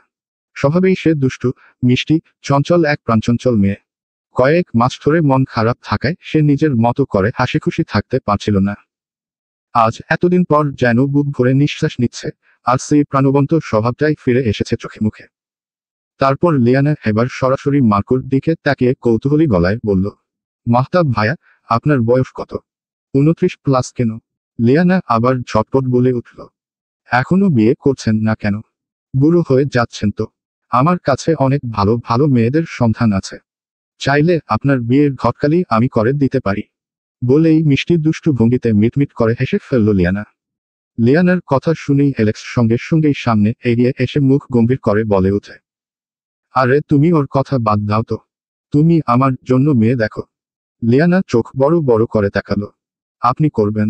অ্যালেক্স বুক চিতিয়ে একেবারে ভরসার ভঙ্গিতে, অফকোর্স, জায়ান করে ফেলেছে, now I am very very jealous. Liana চওড়া হাসি দিয়ে আবার খুনসুটি শুরু করল, আপনি তো বিদেশি মেয়েদের করবেন, আমি তো বিদেশি কাউকেই চিনি না। আরে রাখো তোমার বিদেশি, বাঙালি হলেও চলবে। আমি একেবারে খাঁটি বাংলা পারি, দেখছো না? আচ্ছা তাইলে তো খুব ভালো। কেমন মেয়ে লাগবে বলেন? তোমার কি কোনো ছোট বোন টোন নেই? মানে জায়ানের কোনো সিস্টার ইন ল নেই? আছে তো, আমার দুটো বোন আছে, তবে একজন কাজিন। একজন 9 পড়ে, আরেকজন 10। লল, তোমার থেকেও পিচ্ছি। আমি মোটেও পিচ্ছি নই। লিয়ানা সরাসরি জয়ানের দিকে তাকালো, আমাকে পিচ্ছি বলল? আপনি কিছু বলছেন না কেন? জায়ান কোনো কথা বলল না, শুধু চুপচাপ অ্যালেক্সের দিকে তাকিয়ে রইল। মুহূর্তেই লিয়ানার মেজাজ ঘুরে গেল। কোনো উত্তর না পেয়ে ব্রেডটা মুখে পুরে নিল, তারপর চেয়ার থেকে উঠে সোজা কিচেনের দিকে চলে গেল। লিয়ানা ধীরে ধীরে কিচেনের দরজার সামনে গিয়ে থামল। ভিতরে তাকাতেই চোখে পড়ল, মিসেস হান মৃদু গুনগুন করতে করতে লাঞ্চের শেষ কাজগুলো সামলাচ্ছেন। মশলা ভাজার শব্দ, তেলে পেঁয়াজ পোস্ত ফোড়নের খচমচ আওয়াজে কিচেন যেন জীবন্ত এক মঞ্চ হয়ে উঠেছে। ক্যাবিনেটের ওপরে হেলান দিয়ে চুপচাপ বসে পড়ল লিয়ানা। মিসেস হান পেছনে ঘুরে প্লেট নামাতে গিয়ে হঠাৎ লিয়ানাকে দেখলেন। তার কচি মুখে নির্লজ্জ কৌতুকের হাসি। মুহূর্তেই ভ্রু তুলে তাকালেন তিনি, তারপর ঠোঁটের কোণে টান পড়ল, আধো মায়া মেশানো এক মৃদু হাসি। প্রায় 5-6 বছর হলো তিনি এই বাড়িতে। স্বামী মারা যাওয়ার পর থেকে পৃথিবীতে আর তেমন আপন কেউ নেই তার। অথচ এই বাড়ি, এই বিশাল শ্যাডো এম্পায়ার, এর মাঝে তিনি যেন নিজের এক আশ্রয় খুঁজে নিয়েছেন। সবার জন্য রান্না করাই তার ধ্যান, তার বেঁচে থাকার উপায়। আর সত্যি কথা বলতে কি, জায়ানদের কাছে তার হাতের রান্না খুবই পছন্দের। তিনি জানেন, বাইরে থেকে যতই কঠিন মুখে থাকুক, ভেতরে জায়ান একজন উদার মনের মানুষ। মিসেস হান, আমায় রান্না শেখাবেন? চমকে তাকালেন মিসেস হান। মুচকি হেসে উত্তর দিলেন, জি ম্যাম, বলুন কি শিখতে চান? লিয়ানা হালকা হেসে মাথা নাড়ল। গলায় সরলতা মেশানো অনুরোধ, আরে, আমি তো আপনার থেকে অনেক ছোট। ডাবল না, ট্রিপল বয়সেরও ফারাক। আমায় ম্যাডাম বা ম্যাম না বলে দয়া করে নাম ধরে ডাকবেন, প্লিজ। আপনি আমার মায়ের মতো। কিছুক্ষণের জন্য থমকে রইলেন মিসেস হান। লিয়ানার মুখের দিকে তাকিয়ে বুকের ভেতরটা নরম হয়ে গেল। কি নিষ্পাপ মেয়ে! কথার ভঙ্গিতে নেই অহংকার, নেই হিংসার ছাপ। নিজের মনে ভাবলেন, যদি আমারও এমন একটা মেয়ে থাকতো, এরকমই বয়স হতো। কতটা মিষ্টি করে কথা বলে। মনটা ভরে গেল। ওকে, মিসেস লিয়ানা, তুমি চাইলে হাতে ধরে ধরে সব শিখিয়ে দেব। কিন্তু যদি জায়ান স্যার রাগ করেন, পরে আমায় বকবেন। কথা শেষ করার আগেই লিয়ানার নরম হাসি বাধা দিল। মিসেস হান, আপনি বুঝতে পারছেন না ব্যাপারটা। আমি তো গরম জল ফোটানো ছাড়া আর কিছুই জানি না। নিজের স্বামীকে এক কাপ কফি বানিয়ে খাওয়াতেও পারবো না। এখন বুঝলেন আমার বিপদটা। মিসেস হান হেসে ফেললেন। লিয়ানার কণ্ঠে নির্ভেজাল, যেন ছোট্ট মেয়েটা সত্যি সত্যিই তার মায়ের কাছ থেকে রান্না শিখতে চাইছে। ডাইনিং স্পেসটা তখনও উষ্ণ আলোয় ডুবে আছে। কাচের ঝাড়বাতি থেকে নেমে আসা নরম হলুদ আলো টেবিলের ওপর এক ধরনের সোনালি আবেশ ফেলেছে। চেয়ারগুলো অর্ধেক ছড়িয়ে ছিটিয়ে, কেউ বসে, কেউ হেলান দিয়ে দাঁড়িয়ে। হঠাৎই পিছন থেকে নাদিয়া গলা নামিয়ে মার্কোর কাছে এসে দাঁড়ালো, কফির মুখটা এক হাতে ধরা। ঠোঁটে চিরচেনা চওড়া হাসি। মার্কো, এই শোন, আজ রাতের পার্টির খবর কি? জায়ান, কিসের পার্টি আবার? মার্কো ভুরু কুঁচকে, তারপর হেসে মাথা নেড়ে বলল, কিসের পার্টি মানে? ওহ, আমার তো মনে হয় বলাই হয়নি তোদের। ঠিক তখনই পাশ থেকে অ্যালেক্স উঠে দাঁড়ালো, মুখে অর্ধেকটা ঠাট্টা অর্ধেকটা সিরিয়াস ভাব। আমাকে বাদ দিয়ে পার্টির প্ল্যান করিস কিভাবে? বাংলা ভাষায় যদি বলি, বেইমান রে। আরে থামো তো। আগে শুনে নে, war hosting a grand comeback party for Zayan. Just imagine, the most এক্সট্রাভাগান্ট celebration in all of France. মানে পার্টিটা জায়ানের কামব্যাকের সাথে আমাদের সেদিনের কেষ্টিতার। যা করার প্ল্যান করেও করা হয়নি। পার্টির কথা কানে যেতেই লিয়ানা যেন তাড়াহুড়ো করে ডাইনিং স্পেসে চলে আসে। পার্টি? আমিও যাব। জায়ান লিয়ানার দিকে বড় বড় চোখে তাকিয়ে বললে, একদম না। আমি বলেছি না মানে না, বাড়িতেই থাকবি তুই। এখন উপরে যা। লিয়ানা এবার নাদিয়ার দিকে তাকিয়ে ঘাড় উল্টিয়ে ঠোঁট উল্টিয়ে বলে, আমি গেলে কি হবে, আপু? আমিও যেতে চাই। নাদিয়া এবার জায়ানের দিকে তাকিয়ে, আমাদের সাথে গেলে কি হবে? একদিনই তো। জায়ানের চুপচাপ দৃষ্টি এবং নীরবতা দেখে লিয়ানার মন আরো খারাপ হয়ে গেল। সে নীরব হয়ে সোফায় বসে রইল। জায়ান ধীরে ধীরে লিয়ানার দিকে তাকিয়ে বলে, এত দম করতে হবে না, নিয়ে যাব। লিয়ানা এবার হেসে জায়ানের দিকে তাকালো, মনে মনে ভাবল, পার্টিতে কি পরা উচিত। হাত দিয়ে নিজের টি শার্ট ধরে বলল, দেখুন তো, আমি আপনার জামা পরেই আছি, এই দামরা মার্কা গেঞ্জি পরে কিভাবে যাব? আমার টি শার্ট পরতে কে বলছে তোকে? কিছু না পেলে রুমে বসে থাকতি, বাহিরে এই কেন? অদ্ভুত তো। এটা কি তোর বাড়ি, যে এখানে তোর জামাকাপড় থাকবে? এভাবে কেন বলছেন? আপনার বাড়ি কি আমার বাড়ি না? যেটা শুধু আমার, সেটা তোর। আর এই শ্যাডো এম্পায়ার এর প্রতিটি কোণা আমার, তবে একার না, এটা এখানের প্রত্যেকের। এটা আমাদের ইমোশন। তবে তুই থাকবি আমার একান্ত ব্যক্তিগত সাম্রাজ্যতে। মানে কি? আমি কোথাও যাব না, আমি এখানে সবার সাথেই থাকব। ভালো আছি, ভালো হয়ে থাকতে দে, মেজাজ খারাপ করাস না, তা না হলে এখনই নিয়ে গিয়ে রুমে তালা মেরে রাখবো। জায়ানের সিরিয়াস মুডের কথা শোনার পর লিয়ানা আর কিছু বলার সাহস পেল না। চুপচাপ হয়ে গেল। যদি কিছু বলে, জায়ান নিশ্চয়ই তাকে সত্যি সত্যি তালা মেরে আটকিয়ে রাখবে। কোনো বিশ্বাস নেই এই লোকের সঙ্গে। সন্ধ্যা নামতেই রুমে হালকা সোনালি আলো ছড়িয়ে পড়ল। বেডের ওপরে এলোমেলো ঝাপটে রাখা এক কালো রঙের গ্রাউন্ড, যেটা জায়ান বিশেষভাবে লিয়ানার জন্য এনে দিয়েছে। গ্রাউন্ডের মোলায়েম কাপড়ে হালকা সিল্কের ছোঁয়া, আলোয় যেন তাপ উজ্জ্বল হয়ে ওঠে, আর সেই নিখুঁত কালো রং লিয়ানার ফর্সা ত্বকে বেশ মানিয়েছে। লিয়ানা গ্রাউন্ড ড্রেসটা পরে নিজেকে দেখে একটু থমকে রইল। চোখে একরাশ বিস্ময়, গালে লালিমা। হাত ছুঁয়ে নিল কাপড়ে থাকা চকচক করা পাথরগুলোর উপর। তারপর ধীরে ধীরে সব ঠিক করল। আয়নার দিকে তাকিয়ে পুরো শরীরের প্রপোর্শন দেখছে। হালকা হেঁচকা হেঁচকা, গ্রাউন্ডের ফ্লাওয়ার ডিজাইন তার কোমর এবং কোমর থেকে নিচে ফুটে আছে। লিয়ানা নিজেকে খুঁটিয়ে খুঁটিয়ে দেখতে লাগলো, যেন জামার প্রতিটা ফোঁটা তার নিজের মনের সঙ্গে একরকম কথা বলছে। আর ভাবছে ছেলে মানুষের চয়েস এতটা নিখুঁত কি করে হতে পারে। চুলগুলো বেশ বড় লিয়ানার, যার কারণে হালকা কার্ল করে নিল। মনে হচ্ছে পুরো ইউনিভার্স এখন শুধু তার জন্য থেমে আছে। তারপর ঠোঁটে একটুনি পিঙ্ক লিপ গ্লোস দিল আর গালে হালকা ব্লাশন। বেস লিয়ানা একদম রেডি। গ্রাউন্ড হাত দিয়ে সামলিয়ে ধীরে ধীরে সিঁড়ির দিকে নামতে শুরু করে। প্রতিটি ধাপ যেন তার কোমলতাকে আরও প্রকাশ করছে। গ্রাউন্ডটা ধীরে ধীরে ভাঁজ হয়ে নিচের দিকে নেমে আসছে, হালকা হাওয়ায় এর নরম ফাঁপা ঢেউ যেন প্রতিটি ধাপের সঙ্গে মিলছে। নিচে দেয়ালের সাথে হেলান দিয়ে দাঁড়িয়ে থাকা জায়ান একদম নীরব, শুধু লিয়ানার দিকে তাকিয়ে আছে। তার চোখে বিস্ময় আর প্রশান্তি, একই সঙ্গে এক অদ্ভুত আকর্ষণ। প্রতিটি মুহূর্তে লিয়ানার প্রতি তার নজর কাঁপছে, যেন এই দৃশ্য তার মনের গভীরতায় চিরকাল গেঁথে থাকবে। লিয়ানার বাদামি চোখ ঝলমল করছে লাইটের আলোয়, চোখের গভীরে লুকানো হালকা উজ্জ্বলতা। ঠোঁটগুলো মৃদু হাসছে, আর নাকের ছোট নরম গোলাপি রং যেন তার সতেজতা আরও ফুটিয়ে তুলছে। চুলগুলো ঝলমল করে নরমভাবে পড়ে আছে, এক কোণায় ছোট একটা সাদা পাথরের ফ্যান্সি ক্লিপ মাঝে মাঝে হালকা হাওয়ায় দুলছে, যা জায়ানের চোখে এক রূপকথার দৃশ্যের মতো মনে হচ্ছে। স্লিপিং বিউটি থেকে সোজা রূপাঞ্চল, তার নিজস্ব রাজ্যের রানী, কেবল মুকুটবিহীন। লিয়ানার ধীরে ধীরে নেমে আসা, চোখের খেলা, হাসি, চুলের স্পর্শ, সবকিছু জায়ানের চোখে এক অদ্ভুত আবেগ সৃষ্টি করছে। সে বুঝতে পারছে, এই মুহূর্তটা শুধু একটি সাধারণ দৃশ্য নয়, একটি নিখুঁত, শান্ত কিন্তু গভীর রোমান্টিক মুহূর্ত। মন চাইল কোমর ধরে একটা চুমু খেতে। জায়ান গভীর নিঃশ্বাস ফেলে, চোখের সামনে এই দৃশ্য নিজেকে জমে থাকার মতো মনে হচ্ছে। সে লিয়ানার প্রতি ধীরে ধীরে এগিয়ে আসে, কিন্তু নিঃশব্দ, যেন শুধু এই মুহূর্ত উপভোগ করতে চায়। সামনেই নাদিয়া নীল রঙের আর এলেনা লাল রঙের বোল্ড ড্রেসে। মার্কো এবং এলেক্স দাঁড়িয়ে আছে, ব্লেজার ও কোট প্যান্ট পরা, চোখ সবার লিয়ানার দিকে। জায়ান ধীরে ধীরে লিয়ানার দিকে এগোচ্ছে, চোখে আগুন। জায়ানের পরনে কালো ব্লেজারের ভিতরে সাদা শার্ট, ব্ল্যাক ফর্মাল প্যান্ট, হাতে রোলেক্সের ঘড়ি, বুকের কাছে সানগ্লাস ঝুলছে, সব মিলিয়ে এক পরিপাটি। সামনের চুলগুলো কপাল ছুঁয়ে পড়ে আছে। জায়ান ধীরে ধীরে লিয়ানার সামনে এসে দাঁড়ায়। প্রতিটি ধাপ যেন সময়কে থামিয়ে দিয়েছে। সে প্রথম সিঁড়ির ধাপে পা রেখে হাত বাড়িয়ে দিল লিয়ানার দিকে। লিয়ানা এক মুহূর্ত থমকে গেল, তার ভীষণ লজ্জা লাগছে। তারপর ধীরে ধীরে হাত বাড়িয়ে জায়ানের হাত ধরে নিল। স্পর্শে হালকা কম্পন, কাঙ্ক্ষিত, অব্যক্ত। শুধু এই মুহূর্তেই নয়, সকলেই থমকে দাঁড়িয়েছে।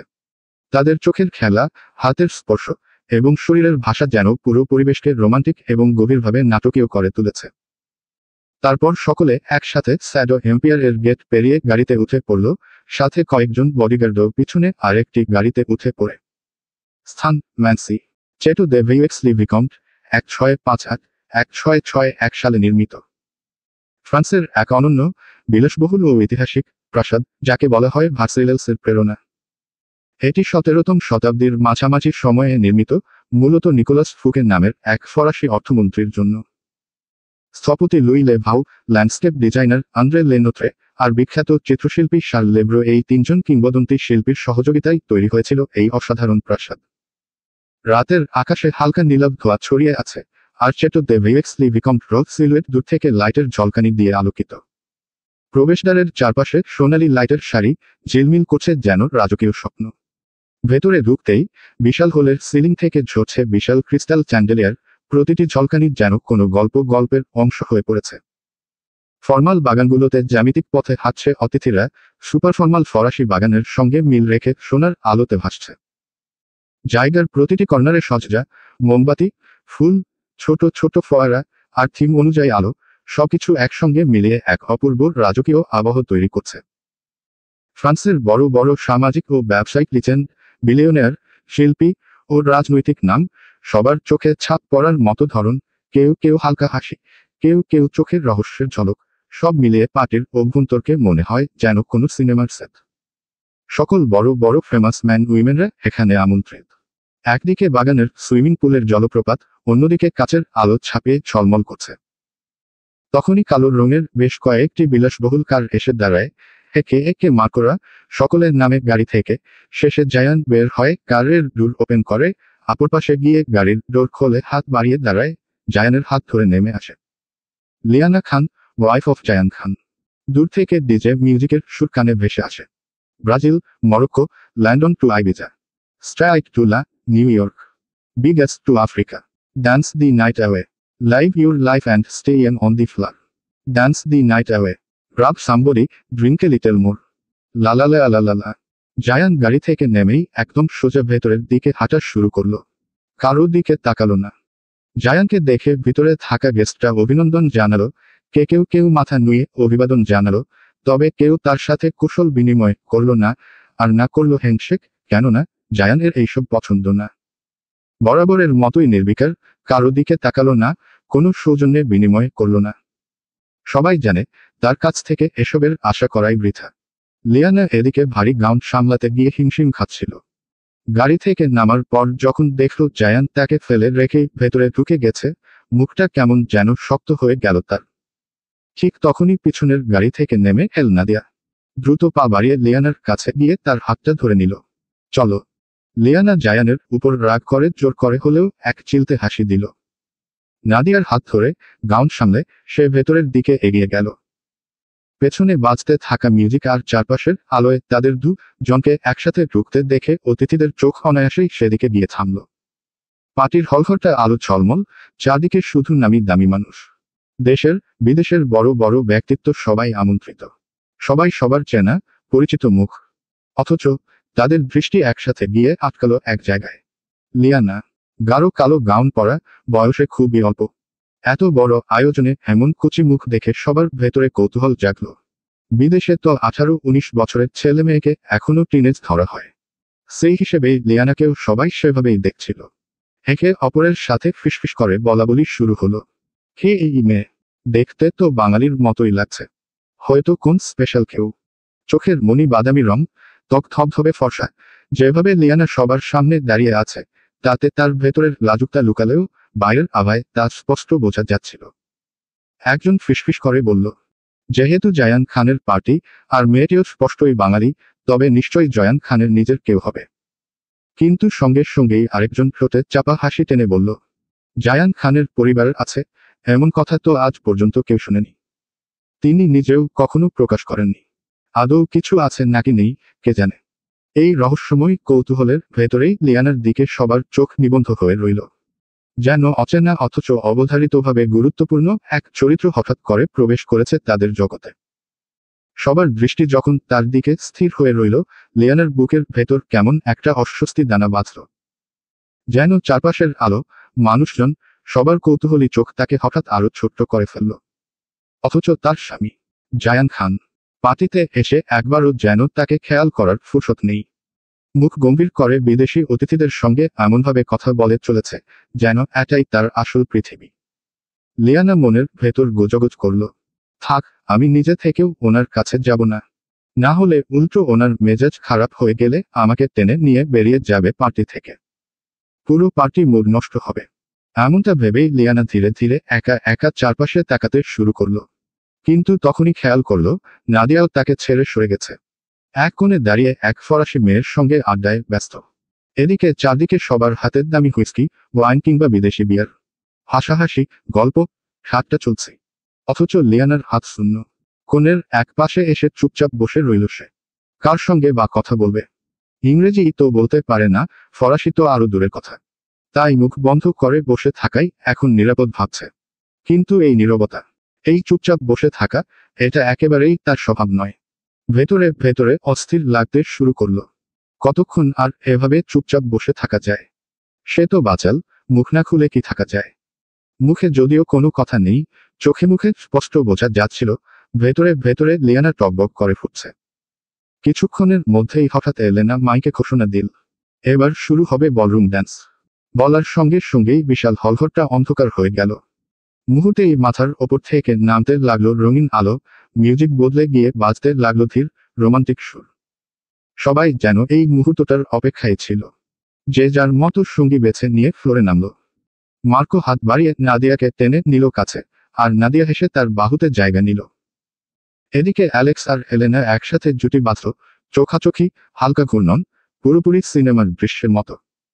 একে একে প্রায় সবাই নাচে মেতে উঠল। কিন্তু জন বাদে। এক কোণে বসে থাকা জায়ান আর অন্য কোণে দাঁড়িয়ে থাকা লিয়ানা। জায়ানের হাতে হুইস্কির গ্লাস। ধীরে ধীরে চুমুক দিয়ে চলেছে, ঠোঁটে এক ফোঁটা হাসি নেই। আর লিয়ানা, তার চোখ জুড়ে শুধু একটাই প্রশ্ন, এ কেমন স্বামী? চারপাশে এত রোমান্টিক পরিবেশ, সবাই জুটিতে মগ্ন, অথচ সে একা দাঁড়িয়ে আছে। মনে ভীষণ কষ্ট জমে উঠল তার। চোখে জল আসার উপক্রম। তবুও একবার সাহস করে তাকালো জায়ানের দিকে, হয়তো সে আসবে, হয়তো একটিবার হাত বাড়াবে। কিন্তু ঠিক তখনই জায়ান মুখ ফিরিয়ে নিল, যেন ইচ্ছে করেই। হুইস্কির গ্লাস ঠোঁটে তুলল আর পুরো শরীর ঘুরিয়ে নিল অন্যদিকে। লিয়ানা বুঝে গেল জয়ান সর্বশক্তি দিয়ে তাকে ইগনোর করছে। চোখের দৃষ্টি, ঠোঁটের বাঁক, সবকিছু দিয়ে যেন জায়ান জেনে শুনেই তাকে ভেঙে দিতে চাইছে। সেই মুহূর্তে রঙিন আলো আর স্লো মিউজিকের ভেতরেও লিয়ানার বুকটা ভেঙে টুকরো টুকরো হয়ে যাচ্ছিল। এলেনা কিছুক্ষণ চুপচাপ জায়ানের দিকে তাকিয়ে থাকলো, তারপর চোখ ফিরিয়ে নিল লিয়ানার দিকে। জায়ান কেন লিয়ানার কাছে আসছে না তা এলেনা খুব ভালো করেই জানে। ওরা সবাই জানে। এলেনা ঠোঁটে এক চিলতে বাঁকা হাসি আনল। জায়ানকে সে আগেও পছন্দ করত, এখনো করে। কখনো মুখে স্বীকার করেনি, কিন্তু তার আচার, আচরণ, দৃষ্টি সবই অন্যরা বুঝে যেত। তবে লিয়ানার অস্তিত্ব এলেনার অজানা ছিল না। তবু কেন যেন জায়ানের ব্যক্তিত্বের প্রতি তার আকর্ষণ কোনোদিন কমেনি। অনেকবার চেষ্টা করেছে জায়ানের কাছে যেতে, কাছে টানতে, কিন্তু প্রতিবারই ব্যর্থ হয়েছে। জায়ান কখনো পাত্তা দেয়নি, ভালোবাসা তো দূরের কথা, কোনোদিন নরম কোনো অনুভূতিও দেখায়নি। তবু কাজের স্বার্থে, সম্পর্কের কারণে মুখে কিছু বলতো না, আর নায়েলপনার সাহস পেত। কিন্তু ভালোবাসাকে কি এত সহজে অন্য কারোর সাথে সহ্য করা যায়? যাকে আপনি চান তাকে অন্য কারোর সঙ্গে দেখলে সেটা মেনে নেওয়া কি সম্ভব? ঠিক এই কারণেই লিয়ানা ছিল এলেনার চোখের কাঁটা। এবার এলেনা ধীরে ধীরে ডান্স ফ্লোর থেকে সরে এলো। তার হাতে হুইস্কির গ্লাস একটা হাতে নিয়ে সোজা লিয়ানার দিকে এগিয়ে গেল। এই নাও, তোমার জন্য। হাসি মুখে গ্লাসটা এগিয়ে দিল এলেনা।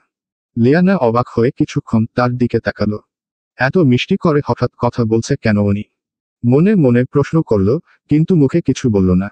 শুধু হেসে বলল, না আপু, আমি খাবো না। এসব আমি খাই না, কোনোদিন খাইনি।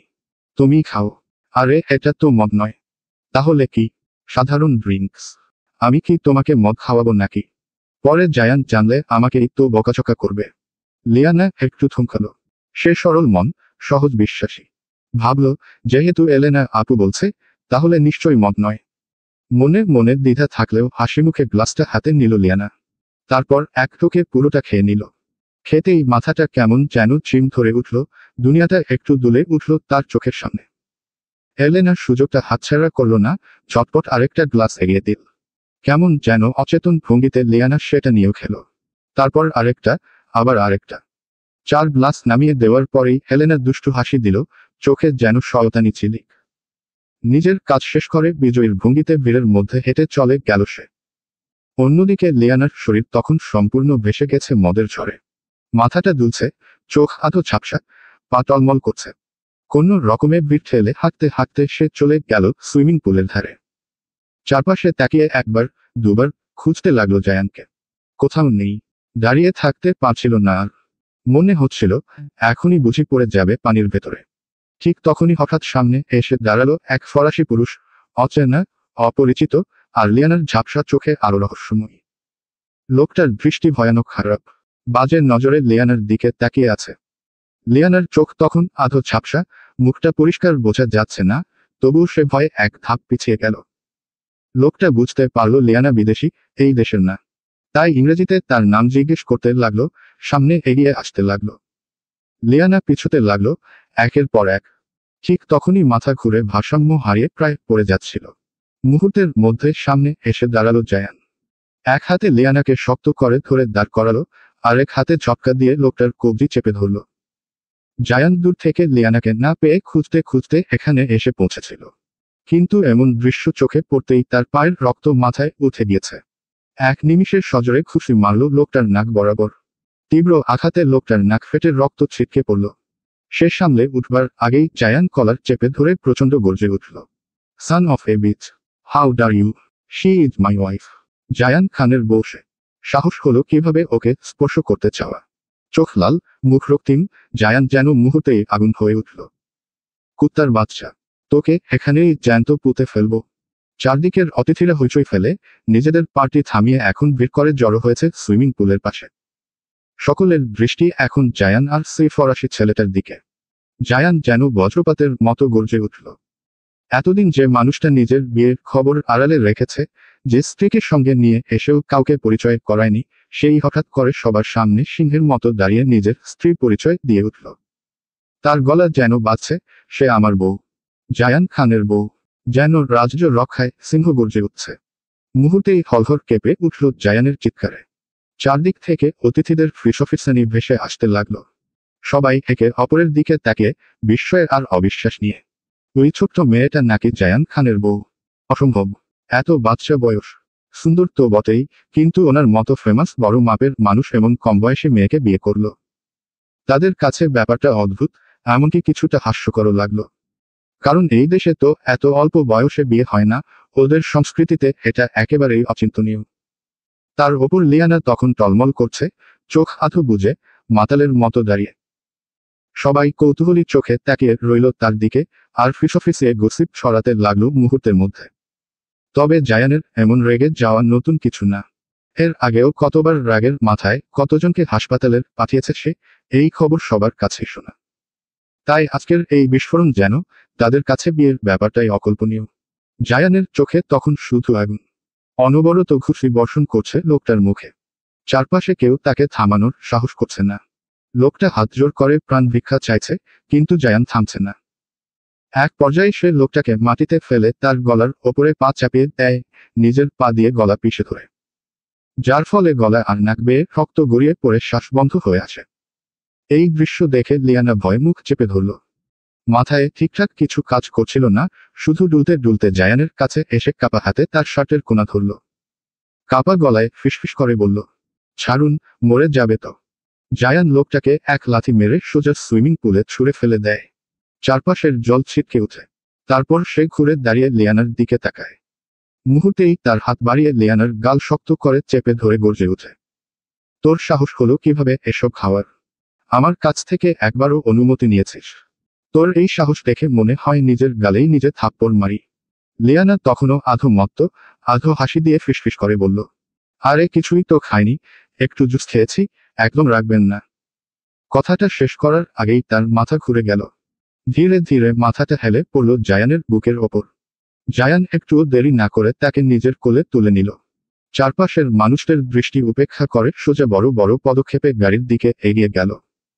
দরজা খুলে ভিতরে বসে গেল লিয়ানাকে আঁকড়ে ধরে। গাড়ির দরজা বন্ধ হতেই চারপাশে এক অদ্ভুত নীরবতা নেমে এলো। ঠিক তখনই দূরের অন্ধকার কোণের ধূসর আভায় বসে আছে এক অচেনা লোক। এক হাতে ওয়াইনের গ্লাস, অন্য হাতটা চেয়ারের হাতলে। চোখের দৃষ্টি তীক্ষ্ণ, স্থির। পাশে থাকা কারোর সাথে নয়, নিজের ঠোঁটের কোণে হালকা হাসি টেনে প্রায় ফিসফিসের মতো গলায় সে বলে ওঠে, জয়ান খানের ওয়াইফ, ভেরি ইন্টারেস্টিং। রাতের নিস্তব্ধতায় গাড়ির ভেতরটা যেন আলাদা এক পৃথিবী হয়ে গেছে। বাইরের আলো আধারির ছায়া জানালার কাছ পেয়ে ভেতরে ঢুকছে না, আর গাড়ির হালকা স্পিডে সবকিছু ছুটে যাচ্ছে পেছনে। জায়ানের কোলের উপর আধশোয়া লিয়ানা মাথা রেখেছে তার কাঁধে। চুলগুলো ছড়িয়ে পড়েছে শার্টের ওপর, তার হালকা নিঃশ্বাস যেন বুকের ভেতর গেঁথে যাচ্ছে। চোখ দুটো অর্ধেক বুজে, সে যেন এক মায়াবী তার দুনিয়ার ভেতরে ডুবে আছে। কখনো সে চাপা হেসে উঠে জয়ানের বুকের কাছে ঠেসে ধরে বলে, আপনি জানেন, ছোটবেলায় আমি ভাবতাম ওই যে চাঁদ, ওখানে একটা চাঁদের বুড়ি থাকে। হি হি, চাঁদের বুড়ি। জায়ান নিঃশব্দে স্টিয়ারিংয়ে এক হাত রেখে গাড়ি চালাচ্ছে, অন্য হাতটা লিয়ানার হাত ধরে রেখেছে। মুখে কোনো কথা নেই, শুধু চোখে এক অদ্ভুত শান্তি। লিয়ানার এলোমেলো কথাগুলো তার কানে যেন সঙ্গীতের মতো বাজছে। গাড়ির ভেতর শুধু ইঞ্জিনের হালকা শব্দ আর লিয়ানার ফিসফিস করে বলা আবল তাবল কথা। আর জায়ান যেন রাতের এই দীর্ঘ পথ আর লিয়ানার এই নির্ভেজাল সরলতা দুটোই বুক ভরে শুনছে। গাড়ি এসে থামল শ্যাডো এম্পায়ারের ভেতরে। রাতের ভারী নীরবতায় কেবল গাড়ির দরজা খোলার শব্দটা বাজল। জায়ান কোনো কথা না বলে লিয়ানাকে আবার কোলে তুলে নিল। এক হাতে বুকের কাছে শক্ত করে জড়িয়ে ধরে ধীর পায়ে সিঁড়ি বেয়ে উপরে উঠতে থাকল। লিয়ানা আধমাতাল হাসিতে ফেটে পড়ে খিলখিল করতে করতে বলে ওঠে, ওহনু, আপনি কি জিম করেন? এত হট বডি কেমন করে হলো? এসব আমায় টানে। সে আবারও হেসে জায়ানের ঠোঁটে হাত রেখে ফিসফিস করে, হি হি, পিঙ্ক লিপস, পিঙ্ক লাইপিএসএস। 12 বছর ধরে যে সিগারেটে ঠোঁট জ্বলে গেছে, সেই ঠোঁট পিঙ্ক হলো কেমন করে? মদের ঘরে যা মুখে আসছে সব বলে যাচ্ছিস নাইস। আমায় উল্টোপাল্টা কিছু করতে বাধ্য করিস না, না হলে কাল সকালে হ্যাংওভার কেটে গেলে আমাকেই গালি দিবি, কাঁদবি। না না, কি করবেন আমিও দেখব। তাই নাকি? হুম্মুম। জায়ান হঠাৎ লিয়ানার নাকে নাক ঘুষে ফিসফিস করে, আমি তো রোমান্সের কথা বলছিলাম। রোমান্স আবার কি? খায় নাকি মাথায় দেয়? কি সেটা শিখাইতে তো বিয়ে করলাম। খাওয়া গেলে বলুন, খিদে পেয়েছে। ফুচকা খাবো। এটা কি বাংলাদেশ নাকি? ফুচকা কোথায় পাবো এখানে? লিয়ানা হেসে আবার বলল, আপনি যদি ফুচকাওয়ালা হতেন কত ভালো হতো। আমার বান্ধবী মেরিনকে ঝালমুড়িওয়ালার সাথে বিয়ে দিতাম, তারপর দুজনে ফ্রি ফুচকা আর ঝালমুড়ি খেতে পারতাম। রুবিশ, কান ধরে গালে একটা কষিয়ে চট দিলেই নেশার ঘোর কেটে যাবে। তোর এইসব শুধু সহ্য করছি কারণ তুই আমার বউ। না হলে মুখে স্টেপলার মেরে চুপ করিয়ে দিতাম। চিনিস আমি কে? হ্যাঁ, চিনি তো। আপনি আমার জায়ান। উইদাউটা জান বলছিস? জানের অধিকার চাই আমি। লিয়ানা কিছু বলার আগেই জায়ান ধীরে ধীরে লিয়ানাকে বেডের উপর বসালো। তারপর বেড থেকে সরে যেতে নিলে লিয়ানা জায়ানের হাত ধরে নেয়। যাবেন না, আমার ভয় করে অন্ধকারে। জায়ান একটু এগিয়ে তাচ্ছিল্য হেসে বলে, তোর জীবনের বড় অন্ধকারটাই তো আমি। যতদিন শ্বাস থাকবে তোর, অন্ধকার নিয়েই থাকতে হবে তোকে। মুহূর্তের মধ্যেই জায়ান বিছানায় বসে লিয়ানাকে টেনে নিজের কোলের উপর বসিয়ে দেয়। কি চাস তুই? সকাল হলেই তো সবকিছু ভুলে যাবি। আমায় পেইন দিস না আর সুইট হার্ট। লিয়ানার গাল শক্ত করে ধরে চোখ বন্ধ করে কয়েক মিনিট নিঃশব্দে লিয়ানার শরীরের থেকে ভেসে আসা ঘ্রাণ অনুভব করল। আর ভাবছে একটু ওয়াইন খেয়েছে এই মেয়ে আর মাতাল করছে তাকে। তবে লিয়ানা এইবার তার মাথার হেয়ার ক্লিপ খুলে ফেলল। হালকা দাঁড়ালো সেই ক্লিপ অন্ধকার রুমে চিকচিক করতে থাকে। পরের মুহূর্তে লিয়ানা জায়ানের ব্লেজার খুলে শার্টের বোতামগুলো খুলে দিল। জায়ান তার হাত দিয়ে লিয়ানার হাত ধরল, কিন্তু সে আঙ্গুল রাখল জায়ানের ঠোঁটে, তারপর টোপ করে একটা চুমু খেয়ে নিল। জায়ানের উন্মুক্ত বুকে লিয়ানা হেয়ারপিন ঘুরিয়ে ঘুরিয়ে নিজের নাম লিখল। হালকা লাল দাগ জায়ানের ফর্সা বুকের উপর ভেসে উঠল, কোনায় রক্ত জমে উঠেছে। জায়ান কিছুই বলল না, না বাধা দিল। শুধু লিয়ানার প্রতিটি স্পর্শে অনুভব করল। যে হৃদয়ের ভিতর নাম খোদাই করা আছে তা হৃদয়ের বাইরে লেখা মূল্যহীন। তুই চাইলে ব্লেড, ছুরি, চাকু ইউজ করতে পারিস। চলবে।